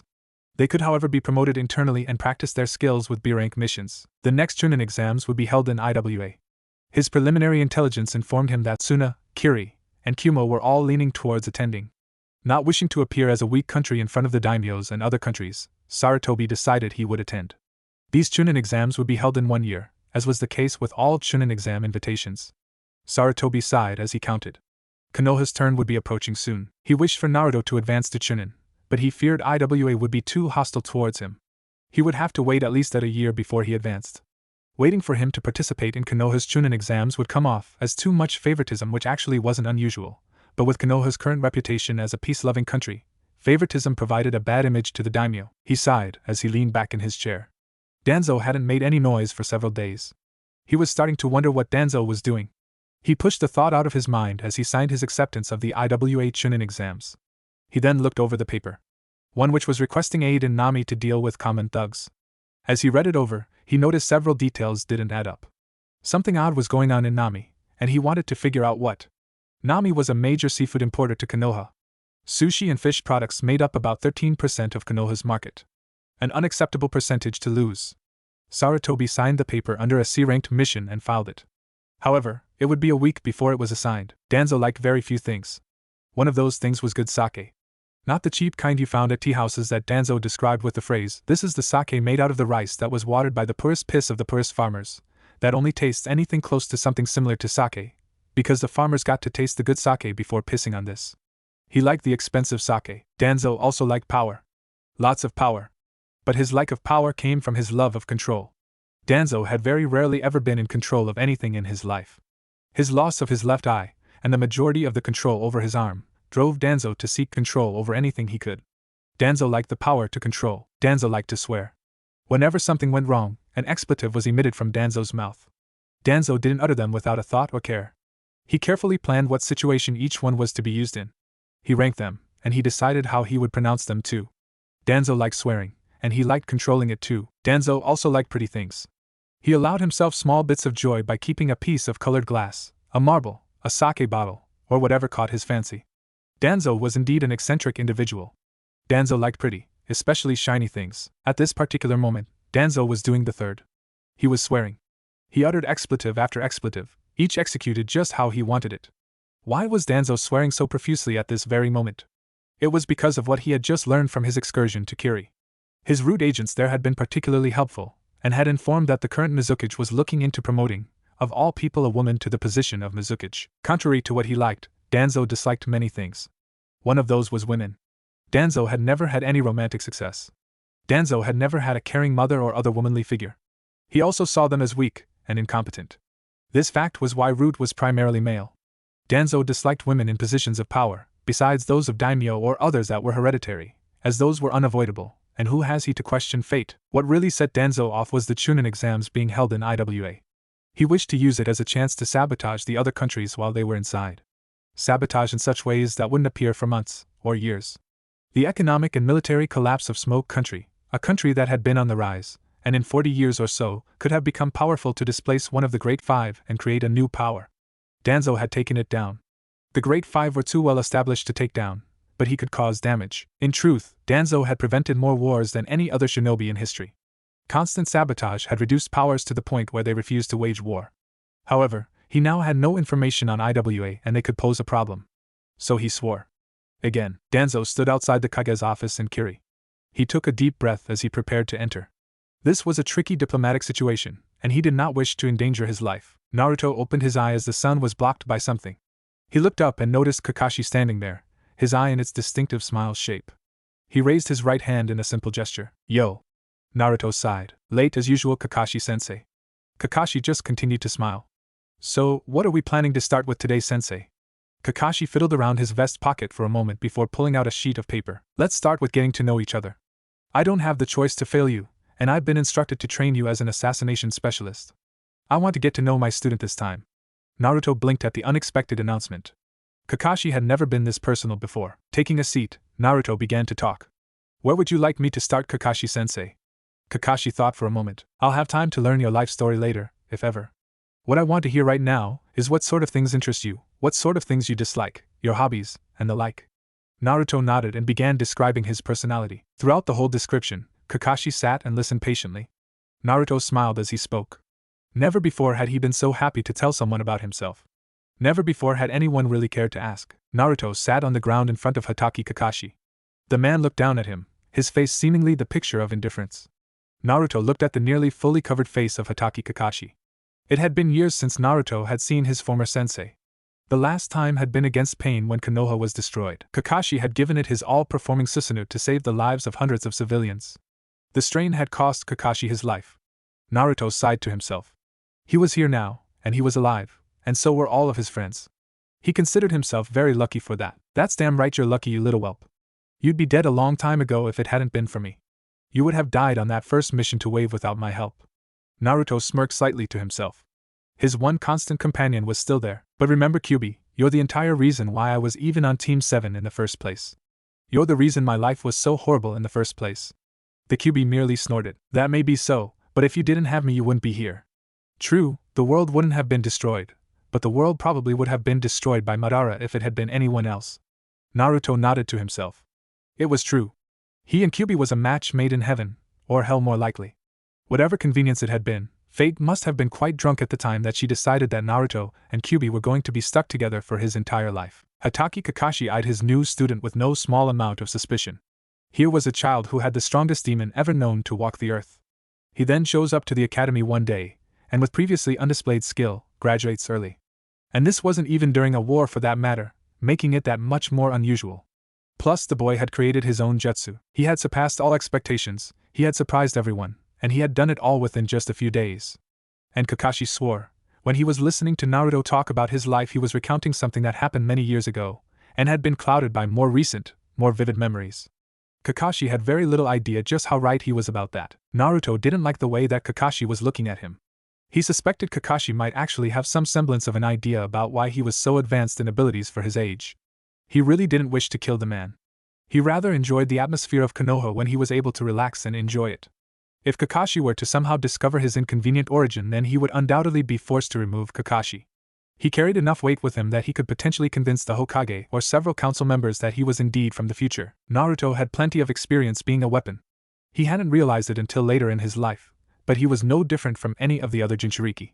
He was a weapon used by Konoha and by the council for their own personal gains. He thought he was different. He thought he had meant something. Konoha had never vested any interest in Team 7 other than Uchiha Sasuke. Naruto originally believed that he was placed on that particular team in order to act as a stepping stone for the bastard. He was truly placed there in order to protect Sasuke. The council saw the enormous potential of the Kyuubi's container, and had planned to utilize it. Naruto had had few qualms when he had watched the slaughter of the council. His major concern was that he had been unable to join in the festivities. Naruto held very little connection to Kakashi. His friends brought up terrible memories. Their mangled bloody bodies lying on the ground, their limbs strewn across a desolate wasteland, a cackling figure standing over them, a weapon or some portion of an anatomy dripping with their fresh blood. When Naruto thought about Kakashi, the only things that came to mind were all the memories of him being passed for the Uchiha. Naruto was willing to give him a second chance. He couldn't judge Kakashi by how his counterpart acted. He was willing to wait and see how this Kakashi would act when the Uchiha was assigned a sensei in a few years. Naruto listened lazily as Kakashi began to speak once more. "Alright. We'll meet at Training Ground 45 tomorrow. We'll be doing a skills assessment exercise, and then we'll take our first mission." Kakashi gave a thumbs up and smiled, although it was hardly visible beneath his mask. Naruto sighed. How much of his power should he reveal to Kakashi? Any way he looked at it, he was far underpowered from his normal self. He lacked his swords and hadn't had very long to become accustomed to his 10-year-old self. He decided he would give it a decent shot. Kakashi would be able to handle anything he could throw at him. "Very well, Kakashi-sensei. I will be at Training Ground 45 at 10 o'clock. Kakashi, still smiling, responded blithely. Don't you know, Naruto, the customary meeting time for shinobi teams is 7 o'clock. Naruto just smirked. "As I said, I'll be there at 10. With those parting words, Naruto stood and left. Kakashi was left blinking his one eye. He placed his hand in his chin. An interesting brat. Shows a total disregard for authority. He's cocky, he's a loner, he very secluded it seems. All in all, I hate the kid." Kakashi couldn't help but smirk to himself as he assessed Naruto's personality. He nodded to himself a few times. "I'll just have to kick the crap out of him tomorrow morning." Nodding once more, Kakashi pulled out a small orange book and flipped it open to the page he had last been reading, before resuming his well-known pastime, giggling all the while. It was obvious Kakashi didn't think much of having an apprentice. He knew Naruto was supposedly talented, with a penchant for 3 elements, but when he looked at him, all he could see was a snot-nosed brat who felt they were entitled something. He was a respectful, somewhat, brat, but a brat nonetheless. He would prove that he was nothing but a brat with no claim to fame in the morning. Then he would be out of this unfortunate partnership. And if the beating Kakashi had planned in the morning didn't show the kid how useless it was to attempt to be something you aren't, then hopefully he would be discouraged by the D-rank missions. Kakashi allowed a small shudder. Even the great copy ninja of Konoha, Hatake Kakashi, could stand the horrors of D-ranked missions. Naruto stepped into his small, dimly lit apartment. Sighing, he slowly plodded his way over to the worn-out sofa. As he dropped himself onto the ancient furniture, it gave a squeal of protest and a wheeze of dusty air. Naruto propped his sandaled feet on top of the coffee table as it gave a disconcerting cracking sound at the added weight. He glanced around the small apartment, his eyes finally landing on the dismal kitchen space. He sighed as he looked at the cracked tiling and the refrigerator that hummed with a pitiful whine. There was a small black pot, cracked at the lid and faded. The cupboards were filled with hoarded instant ramen and other various instant foodstuffs that he could be fairly sure were safe for consumption. The rusted faucet would creak and rattle if he turned it on, if his water was working. He sighed before pulling himself up from the table. He slowly made his way to his bedroom area. Sitting down at his desk, he slipped open the drawer holding his diary, for lack of a better word. He quickly disabled the fire seal before unrolling the scroll. Taking a quill and an inkwell, he quickly scribbled at the bottom of his current list, "Apprentice to Kakashi. Further developments expected." He nodded at his simple but necessary addition. He felt that it was finally time for him to make the addition of a better seal. He rolled up the scroll and grabbed his smallest brush. He carefully focused chakra to his optical nerves, improving his eyesight. He watched carefully as he painted the detailed seal onto the scroll, being careful to hold the scroll in such a way that his hand would not slip or move, destroying his careful work layering the seal over the folds of paper. His hand moved with a swiftness and dexterity only seal masters could possess. It was true, Naruto was well versed in the art of sealing, but he was not quite yet a master. By the standards of a village, yes, he was. But by the standards of the High no Kuni monks, he was at the level of a brother of the sealing order. All the 5 major shinobi arts had originated from monks in the different 5 major countries. Konoha had the sealing order, Kumo had the Jutsu order, Iwa the Taijutsu order, Suna had the Genjutsu order, and Kiri had the Kenjutsu order. Of course, all 5 arts had been dispersed throughout the world, and the hidden villages refused to specialize like the monks. Suna was hardly a Genjutsu hub in the shinobi world. Nor was Kumo at the height of jutsu creation. And no country could even claim to be close to a sealing hub. Being at the level of a brother in a ministerial order was nothing to be laughed at. Many shinobi had neither the time nor the patience to even reach an acceptable standard to be accepted as an apprentice to one of the orders. Naruto's dream had changed when he had become interested in sealing. He hoped to live to the age of 40 and then retire from the shinobi lifestyle and seek apprenticeship at the sealing order monastery. During his first lifetime, the monks had initially gone into deep hiding and couldn't be found, even by the new members of Akatsuki. They had later surfaced and attempted to destroy Madara. They had been mercilessly slaughtered and cut down like cattle. A bunch of monks, even if they were very extensively trained in one subject, were perfect examples of specialization. They were all taken out with their weaknesses. The only ones who had surviving members were those of the sealing order. Several monks had managed to escape. They had quickly left the fighting and headed for the mountains of Iwa to rebuild their monastery and live out their lives in solitude. Madara had systematically hunted them down and killed them.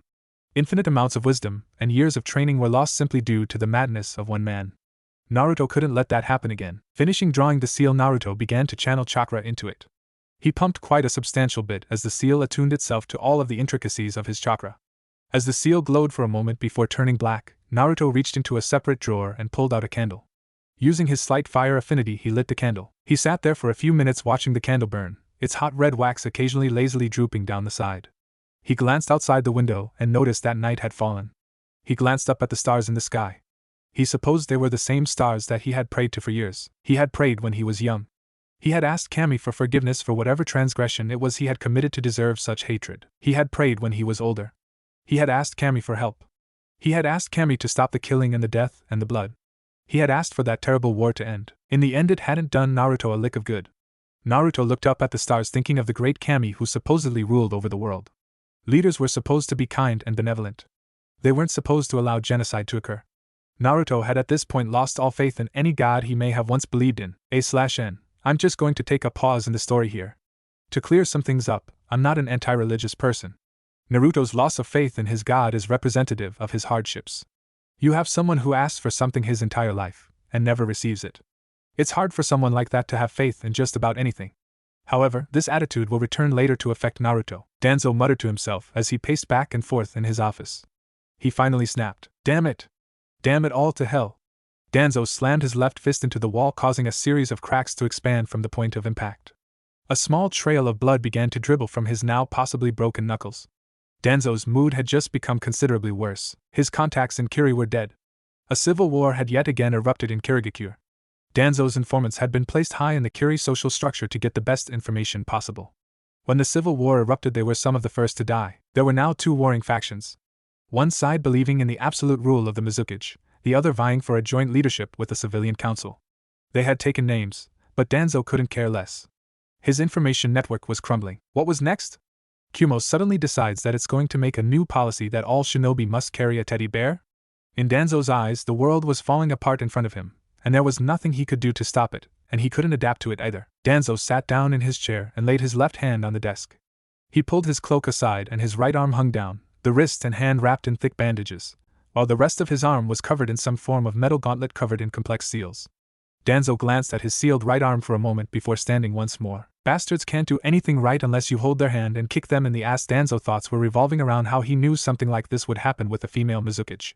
He snorted before he headed for the door. He pulled it open, his right arm once again hidden. He began to march through the halls. He stopped just before exiting the Root hideout. I'm leaving for Kiri. Have 3 Root meet me at Base 7 in Sector 13. The guard saluted Danzo. Danzo left through the door, appearing in the back of a civilian store. The man managing the small shoe store saluted Danzo before returning his comfortable visage, a kindly smile plastered on his face. Danzo crept through back alleyways, finally appearing in front of a broken metal fence hidden by large foliage. He brushed it aside and stepped through. He took a deep breath and exhaled. He hobbled his way towards a nearby path. Who would suspect that Danzo, just an elderly councilman walking through Konoha Park, would be on his way to Kiri for whatever purpose? Kakashi walked into his small but cozy apartment. He slipped out of his sandals and slipped on a pair of comfortable slippers. He took off his face mask and set it on a nearby table and picked up a scarf and wrapped it around the lower portion of his face. He made his way to his kitchen where he turned on his stove and set a pot of water to boil. He made his way to his large plush chair before settling himself into a comfortable position. He propped his feet up on an ottoman and reached over and turned on a light, bathing the room in a soft light. He reached over to the table that the lamp rested on and picked up an orange book. Kakashi carefully opened the book to his previous page and began to read in the calm atmosphere. He carefully turned each page, careful not to cause any unnecessary damage to his book. A whistling sound filled the air and Kakashi rose from his seat and once more made his way to the kitchen. He pulled a mug from one of the cupboards before filling it with boiling water. He pulled a tea bag out of a small pot on his counter before dipping it into the water. He added a dash of milk and a spoonful of honey to the tea before making his way once more to the chair. He set the tea down on the table before resuming his reading. All in all, Kakashi's normal evening routine was fairly mundane. However, in all his years of performing this ritual, he had always failed to notice that just outside his window, in the tall bushes he used for privacy, were two cold black eyes, watching his every move. If there had been light, and the figure had not been covered in dark clothing, Kakashi may have noticed the tattoo of a tree on the figure's arm. Naruto's eyes shot open at the 6 o'clock on the dot. Years of conditioning had trained him to wake at 6 no matter the conditions. He stretched his limbs before standing from his uncomfortable bed. He glanced around the small, disgusting apartment before sighing. He had 4 hours until he had to be at the training ground for Kakashi's test. Aptitude test, my ass. Naruto knew Kakashi had no compassion for him. He had never wanted to be a teacher for anyone but Sasuke. Kakashi had justified his favoritism through the death of his former teammate Obito, and other such things. His favoritism had come to bite him in the ass when Naruto tore Sasuke to pieces. He had felt no remorse for destroying the last dregs of the Uchiha clan. If he had to do it again, he wouldn't hesitate. Sasuke had better pray Naruto didn't run into him anytime soon. Naruto's mind still had reservations about his new reality. Sasuke could very well die the first time he ran into Naruto. Not that Naruto would have any reservations about killing him. Naruto pushed those thoughts from his mind. Sasuke was several years behind him and Kakashi was unavailable as a teacher. He quickly worked his way through his morning routine, boiling water for instant ramen. He quickly devoured the salty noodles, his face an expression of disinterest. Traveling the world had given him a taste for things far more exotic.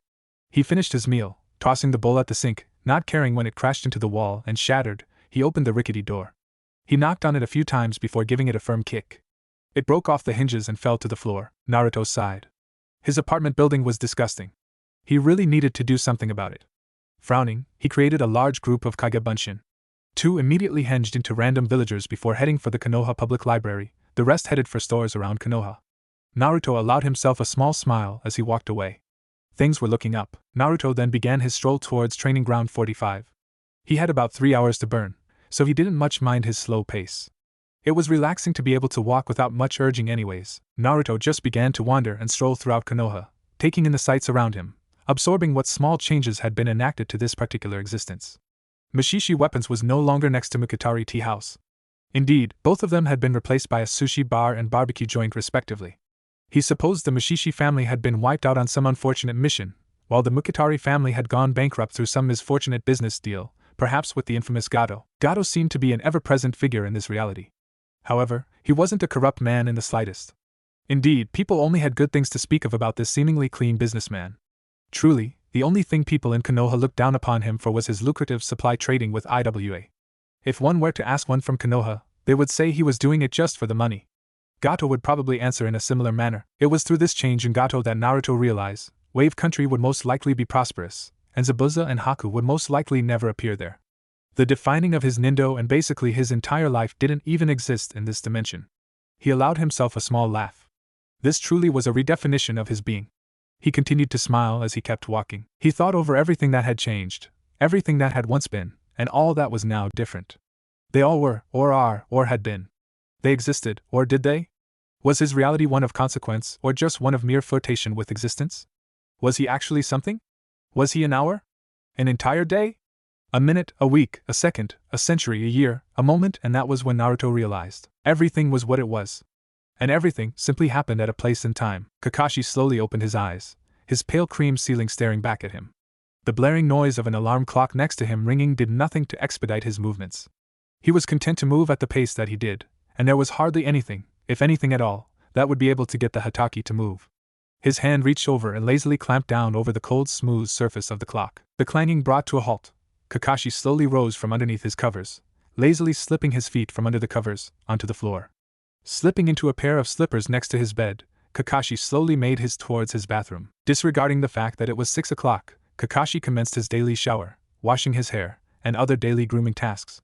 Once he had finished, he opened his large closet, eyeing the 15 or so identical sets of clothing in his closet. He selected a shirt, a pair of pants, both in the traditional navy blue, a pair of blue sandals, and picked up his slightly worn jounin vest from the table near his bed, fixing his hitayate in its customary position.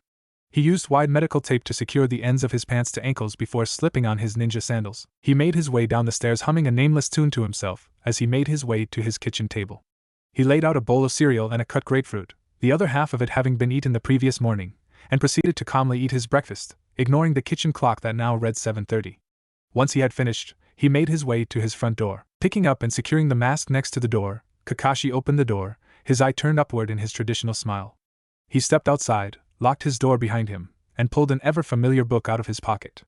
As he walked away, a shadow descended into the trees surrounding his home.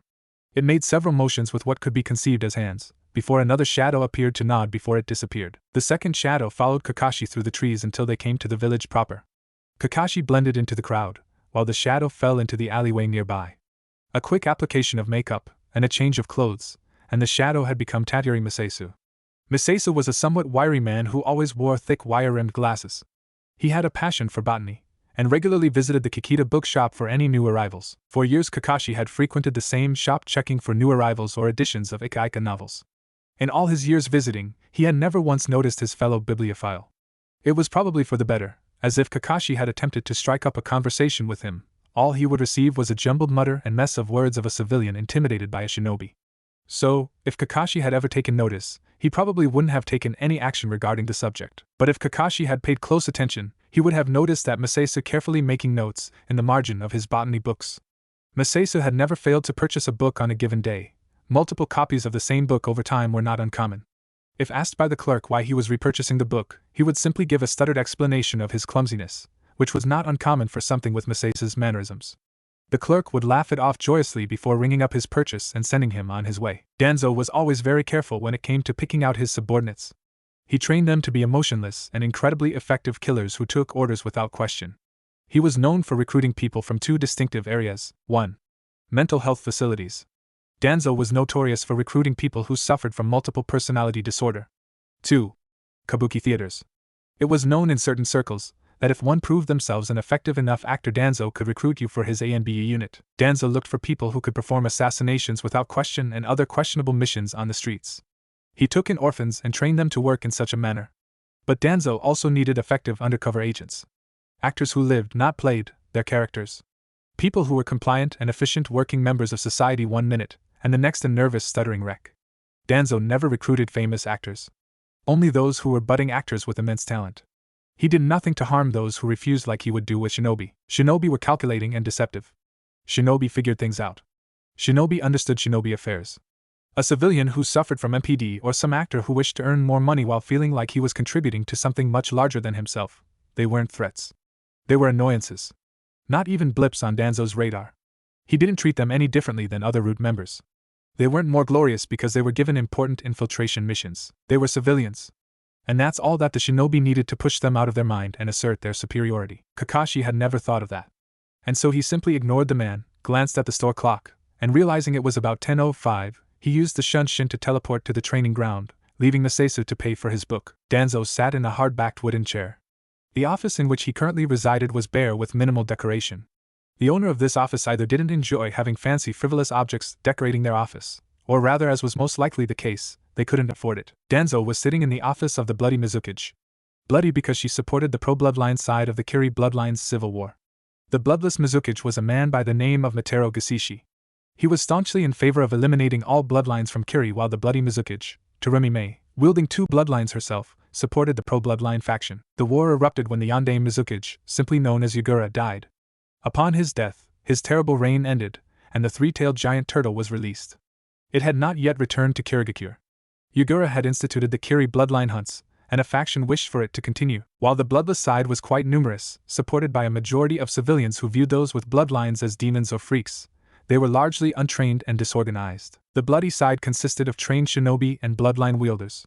While there were less of them, they were far more skilled.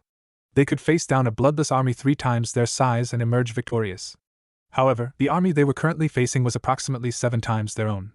There was hardly any way they could hope to win. They were currently losing the battle of attrition. The bloodless had civilians who knew how to farm and produce other foodstuffs. The bloody side was quickly losing supplies. They desperately needed aid. Danzo knew that they needed it, and he was all too willing to provide it. For the appropriate price, of course. A door slid back and Terumi May entered the room. She wore a very non-traditional outfit, consisting of the standard Kiri Jounin outfitting accentuated by a sky blue scarf wrapped around her neck, the kanji for Mizukage emblazoned in golden thread on it. She took a seat across from Danzo on the other side of the oaken desk. Her red hair was pulled back into a ponytail and pushed underneath her shirt. She glanced expectantly at Danzo, waiting for him to speak. Danzo frowned. Speaking first was a sign of submission. He didn't like being forced into a subordinate position beneath a woman, but he would do it, for his plans. Clearing his throat, Danzo began the conversation. Good evening, Mizukage-san. If the Mizukage was offended by his use of san, she didn't show it. Good evening, Danzo-san. What exactly brings you to Kiri? I didn't think that roots like too much water. Danzo took the barb at his hidden organization in stride. I have heard troubling news of the civil war here in Kiri. My contacts have assured me that your side is undoubtedly going to lose this confrontation. Sad, really? Even an aging shinobi was able to slip past those civilians. Danzo spat the word like it was poisoned. Into your stronghold. Indeed, the Mizukage was holed up the tower, the surrounding area barely held by her shinobi. Yes, it is rather unfortunate. We are simply outmatched in numbers. We can easily destroy an entire battalion of these alarmed civilians, but what good does it do? Another 30 simply join up against us. It would take an all-out frontal assault to destroy them. Danzo showed no reaction to the Mizukage's dismal situation. Is that truly the only way in which you can win this confrontation? You are facing civilians. Even outnumbered as you, your might should be enough to easily crush them. Even a house of cloth cannot withstand a single iron fist. The Mizukage narrowed her eyes. I know your policies, Danzo. We are the bloody mist for a reason. Why are we currently slaughtering each other? Because we've been doing it to ourselves for years. Forcing academy students to slaughter each other for the right to become a shinobi. We weren't enforcing our growth, we were crippling it. Unfortunately, we are in a bind at this moment. The head has a direction to go, but the limbs are rebelling. Danzo regarded the Mizukage with a calculating eye.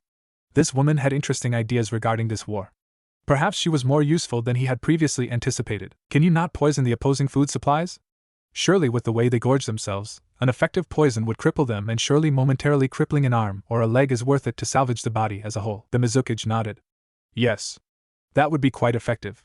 We would be hard-pressed to create an effective poison in a quantity that would be sufficient for such a task, but yes, it would be possible. However, we would need extra assistance in distributing it. I assume you already knew this though, Danzo. So why would you play around so much? Danzo made no change in his facial expression. Because Mizukage-san, you would have dismissed me had I not led you to that conclusion yourself. And yes, it would be possible for me to provide the aid necessary for such a plan. Were you thinking large or small scale? The Mizukage frowned. Small scale deep infiltration team. They need to be in, and distributing the poison throughout all their supplies. Large scale would draw too much attention. We can't slip that many recruits in over that long of a time. We have to move quickly. Who are you going to send in? I'm not sending in any of my ANBU. Tell me, with your current resources, how long would it take to develop that poison? The Mizukage pulled out a few folders before reading over them for a moment. About a month. We'd only have enough for one shot at this too. Danzo nodded. I will have a team of 2 competent shinobi here by the end of 1 month. Expect them. The Mizukage nodded. And what kind of payment are we looking at for the services of these 2 shinobi? The Mizukage's lips were pursed in a frown. She wasn't expecting a small price tag for the liberation of an entire nation. Danzo just smirked. The only reaction he had given throughout the entire meeting. There is no monetary charge. Rather, I want something else from you for this service. The Mizukage narrowed her eyes. If he was asking what she thought, he was relaxed. Mizukage-san. It is nothing of that nature. I assure you, I am quite the gentleman. I merely want you to speak with one of the shinobi who I will be sending to assist you. You are most hospitable to people of all nature here, no? The Mizukage kept her eyes narrowed. Yes, we are, Danzo-san. Are attempting to imply something? Danzo smiled. Of course not, Mizukage-san. You will know the shinobi when you make his acquaintance. Konoha is not a suitable environment for a boy such as him. I was hoping perhaps you could convince him otherwise. The Mizuki's eyes hardened. I assure you, Danzo, I will do just so. Nothing like the evils of man to make one wish for their home. Danzo nodded. Very well then. 1 month. The Mizuki also nodded. 1 month. Danzo nodded before exiting. As soon as the doors closed, Mei's Umbu team appeared behind. I want you to tail him until he leaves Kiri. Contact our deep cover in Konoha. Have him keep watch for this shinobi whom Danzo speaks of. Danzo wants this boy in Konoha, does he? We're not going to let that happen. The Umbu nodded. The leader stepped slightly forward. Mizuki-sama. What are your orders regarding our actions regarding the boy? The Mizuki thought for a moment. Instill deep-seated hatred towards the whole of Konoha within him. Make his life an utter living hell. And then, when he reaches that breaking point, throw him a lifeline. Only make sure this lifeline leads directly to Kiri. You have exactly 1 month to find this boy, and to make his life unbearable. Go! The Umbu disappeared. The only thing marking their presence was the slightly mist they left behind. Terumi Mei looked out the window at the large city of Kirigakure. She eyed the burgeoning bloodless population, vainly preparing for war. She knew it would end soon. She sat down at her desk. She activated a seal which brought her secretary rushing into the room. Yes, Mizuki-sama? Contact Makakuru and his team. Tell them to resume plan number 67B. The secretary nodded before leaving. Mei picked up several of the folders on her desk before throwing them at the wall. Blank sheets fluttered to the ground around the Mizuki. She knew what Danzo wanted. She knew he would send assistants to spread the poison. She knew he wanted that boy. She glanced down at another folder, Uzumaki Naruto, out of Konoha. Well, if Danzo wanted him out so badly, she would take him out of Konoha. She would put him back later, as a saboteur and a sapper. At least, that was her plan. She frowned. Plans had a funny way of going wrong. Still frowning, she formed hand seals before biting her thumb and pressing it to the desk. A large crane appeared on the desk before her. He wore a red hotel employee's cap and carried a small booklet with him. He looked at her. Ah, Mei-sama. To what do I owe this pleasure? Business Kijuki, Japanese for crane business. I need you to find one Uzumaki Naruto in Konoha and offer him the summoning contract for yourselves or for the otters. Kijuki looked at Mei, surprise sparkling in his eyes. Why the interest in this boy, Mei-sama? He requires a group of friends. We endeavor to bring him here to Kiri. The otters and the cranes are signature of our culture. Kijuki nodded. But if you wish to coerce him here, most likely through torture, oh, don't be surprised, Mei-sama. You've been summoning me since you were 7 years old. I know how you like to work, and won't he reject your offer when he hears that you send us? Mei looked at Kijuki for a moment before turning once again to the window. According to him, I didn't send you. I don't know, nor do I care how you make yourselves known to him. Just do it. Find a reason. Kijuki nodded. As you wish, Mei-sama. With that, Kijuki began to scribble in his booklet before disappearing, shaking his head or nodding slightly every few moments. Mei looked once more at the city of Kirigakure. Kiri will be great once more. On the road back to Konoha, Danzo muttered to himself. Crazy woman. Thinking she can rule Kiri. When that sabotage attempt fails, the plants will swoop in from the bloodless and destroy her pitiful army. Now how are my plants in Kumogakure doing? Naruto rolled over in his bed, pulling the covers over his head. A loud blaring noise filled the apartment coming from the small clock Naruto kept situated next to his bed. With a groan, Naruto reached over and smacked the clock. However, that did absolutely nothing, and the clanging beast continued to annoy the living hell out of the genin. Smacking it again proved no more effective than it had the first time. Finally, heaving himself upwards, Naruto gripped the clock before flinging the offending object with such force that it slammed into a wall, embedding itself there, the rings slowly dying out. Naruto sighed as he swung his feet out of the warmth of his bed. Shinobi alarm clocks were more of a pain than any other type. The only way to stop their ringing was to either A, throw them into a wall, or B, hit them with a large metal object. Pans were a favorite. Naruto had obviously settled for the former. Besides the fact that the clock was now lodged in the wall of Naruto's apartment, it still told time. It told Naruto that he had needed to meet up with Guy's team in about half an hour, at 7. Before he would head to Training Ground 45 to meet with Kakashi. In his sleep-dazed state, Naruto fixed himself a light breakfast consisting of some eggs, bacon and several glasses of orange juice. To a shinobi, a breakfast such as that was considered very light. In a few years, Sakura and Ino would completely disregard that fact, halfway starving themselves to death for the sake of the attraction of a boy. But regardless of that fact, once again, Naruto wouldn't be paired up with Sakura nor Ino for that matter. Nor would Sakura have Kakashi as a genin sensei. Well, he thought she wouldn't. He wasn't quite sure if he would reach Jounin by that time. He doubted it. Naruto let a small smile come to his face at those thoughts. His being on a team with Sakura and Sasuke had been perhaps the worst thing that had ever happened to him. He had basically worshipped Sakura, and she actually did worship Sasuke. An expected, but no less disturbing discovery when he finally found that out. Sakura's physical and Sasuke's mental abuse had taken a toll on Naruto that weren't fixed until he had been about 23. When Naruto was 23, he had finally been married, and Sakura, in an attempt to get Sasuke to return to Konoha, was killed, and Sasuke, in his bid for vengeance on Konoha, was killed. Naruto chose not to remember his wife. She had been a civilian, and he had thought he loved her. Discovering she was a spy from IWA who was sent to assassinate him didn't really improve his disposition. She had betrayed him right as war had erupted. As such, he had killed her and delved deeper into his work. Naruto had never quite fully recovered from that. He had flashbacks even before he was sent back. But he pushed them aside in order to maintain his sanity. However, since he had come back, his mind had steadily been healing. With the smile still on his face, Naruto set out for the training ground in order to meet with Team Guy.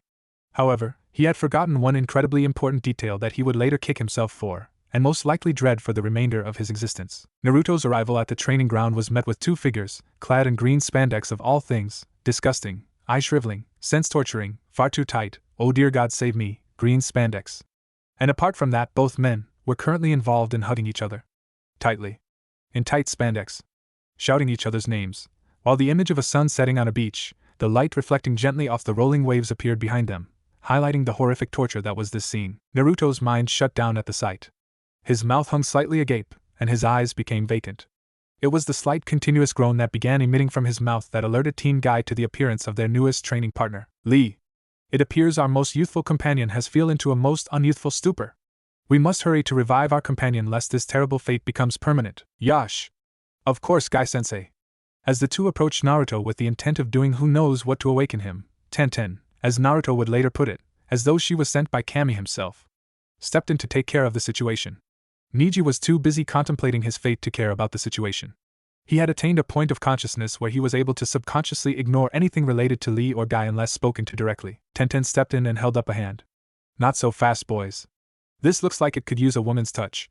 Guy stopped, as did Lee. He placed his chin in his hand before nodding. Yash. Tenten is right. As the most gentle and caring of our team, she is the best suited to caring for our comrade. We shall watch and learn, as Tenten, with the grace and delicacy of a swan, gently awakens our comrade from his stupor. Her caring and gentle soul will. Before Guy could finish, Tenten had pulled her arm back and given a mighty swing. Her palm connected with Naruto's cheek, giving a loud resounding smack, sending his head to the side. Guy and Lee were stunned. Guy suddenly burst into tears over how unyouthful of an action it was, and that their friend deserved better treatment than that. At least he did. Before Naruto began to rub his jaw, smiling appreciatively. Ah, thanks, Tenten-san. I needed that. She nodded happily. Just don't make me do it again, Uzumaki. That stung. Naruto just laughed sheepishly. Guy and Lee noticed as he turned his gaze to them. They both gave him the nickname Good Guy Pose. This pose involved setting a steady stance with one's feet, setting the left hand, clenched in a fist, on one's hip, angling the right side of the body towards the target, stretching out the right arm, forming a thumbs up, and grinning brightly. The effect was disturbing. While not as bad as the hug that had plagued Naruto's nightmares ever since he saw it when he first met Lee and Guy, it was still quite creepy in its own right. Pushing that aside, Naruto decided to get Lee and Guy. So, what's on the schedule for today? Naruto gave a slight grin, hoping that they wouldn't notice the too obvious subject change. Yash. Excited to get exercising. I like that youthful energy, Naruto-kun. We will begin with a few laps around the village. And if we cannot complete these laps, I will climb the Hokage mountain using only my right arm. Guy's shouting was getting irritating. Yash. And if Guy-sensei cannot climb the Hokage mountain with only his right arm, I shall carry him up the side of the mountain using only my legs. Lee began to imitate his sensei. With a quick glance at Tenten, who gave a frightened nod, they began to run. Niji, seeing them leaving, came out of his subconscious meditation. He turned to ask what was happening, only to be greeted with an all too familiar sight. Lee, Gi-sensei. Niji started to back away. No.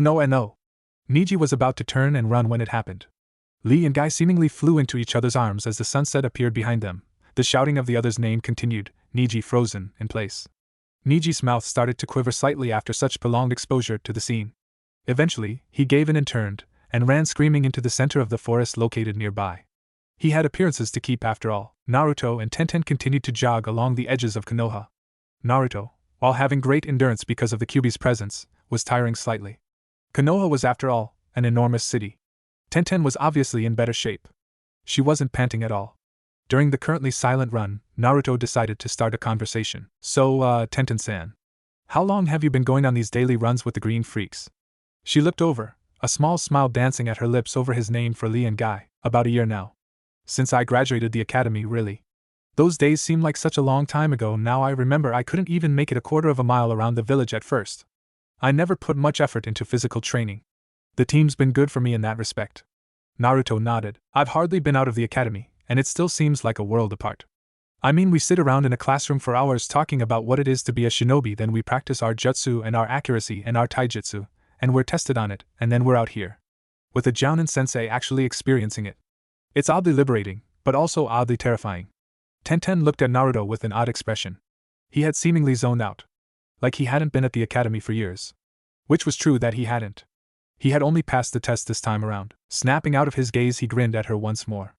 Well, I get what you're saying about being in better physical condition, but you're not even slightly winded. Shouldn't you be a little winded at least by now?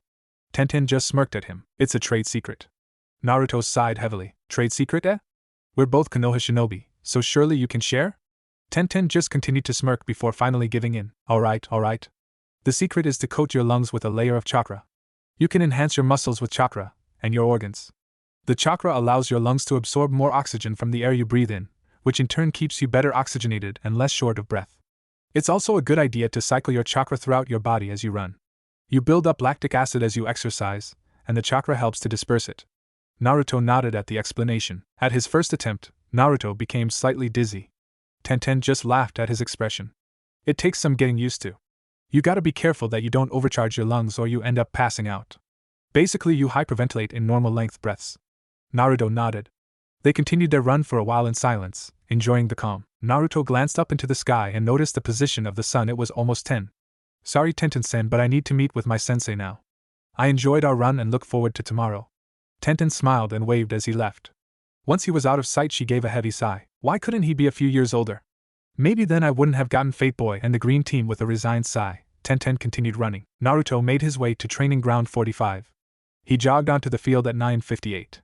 Using the last 2 minutes before Kakashi arrived, Naruto steadied his breathing and prepared himself, mentally going over his supplies. It was no surprise, when right at 10 Kakashi appeared at the training ground, his eye gently curved upwards in an imitation of a smile. Ah, I see you're here. Now then, before we start, I'd like to clarify a few points. You are not being tested as a normal genin. You have shown plenty of aptitude of the shinobi arts, and you are an apprentice. You will not be tested on teamwork, as the other genin teams will. You will be tested on proficiency. I'm going to be testing you to see if you're worthy of being trained by me. Think you can handle that, brat? Naruto just glared at the not much older man. He was underestimating Naruto to a severe degree, and that was his mistake. I think so, Kakashi-san. The honorific was spat with more venom than a deadly snake's bite. What sort of proficiency will you be looking for? Naruto never let up on the glare.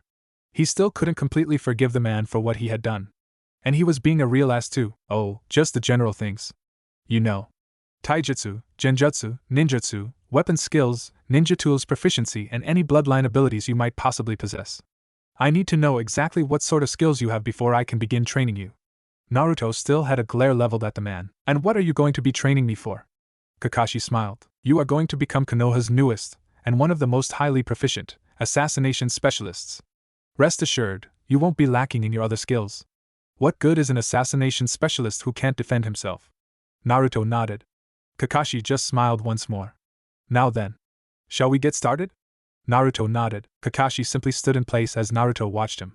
He didn't move, he didn't speak, he did absolutely nothing. And it was starting to tick Naruto off. He could feel his anger welling up in the pit of his stomach. Before it got too far, he took a deep breath to calm himself. Kakashi gave an appreciative nod. Naruto reached into his left leg holster. Kakashi watched as Naruto reached down to his holster. Shuriken. Probably aiming for a mass area attack. A slight deflection should handle it. In Konoha, it was traditional to wear the shuriken holster on the left leg, and the kunai holster on the right. Kakashi watched as his hand flicked upwards, releasing several projectiles in his direction. Gathering chakra to his lungs, Kakashi blew out a gust of air, not even strong enough to be considered a jutsu, but powerful enough to stop a shuriken thrown by a genin. Kakashi was surprised when the projectiles easily passed through his gust of air, revealing 2 kunai, not a group of shuriken that he had originally predicted. His one visible eye widened the slightest bit before his hands gave a quick flash, and the kunai were left spinning, the rings of the kunai passing over his right index finger and thumb.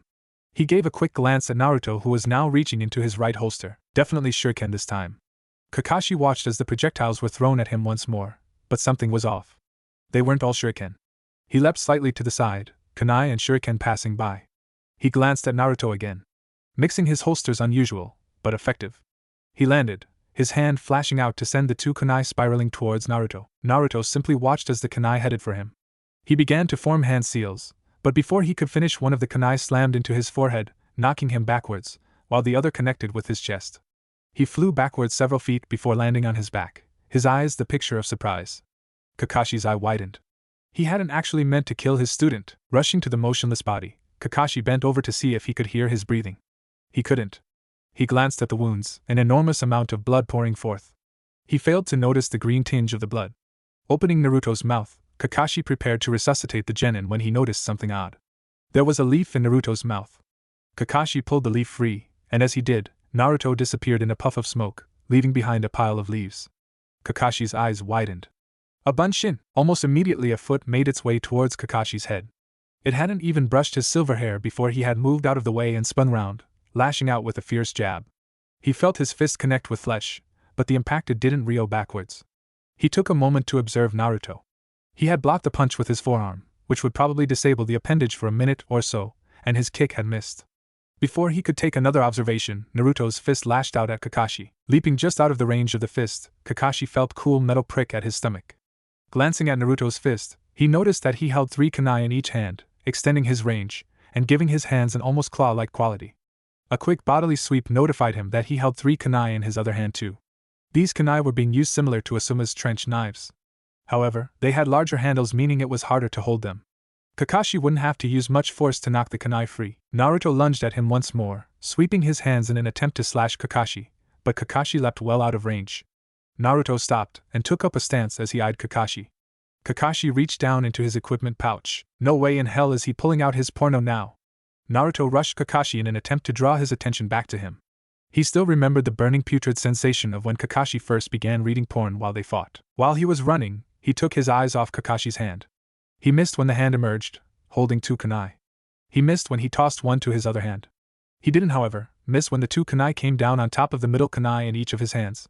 With a cry of distress, Naruto dropped all 6 kunai. The impact had driven the handle into his fingers, nearly breaking them. It was Naruto's turn to leap away as Kakashi began to press the attack, flipping the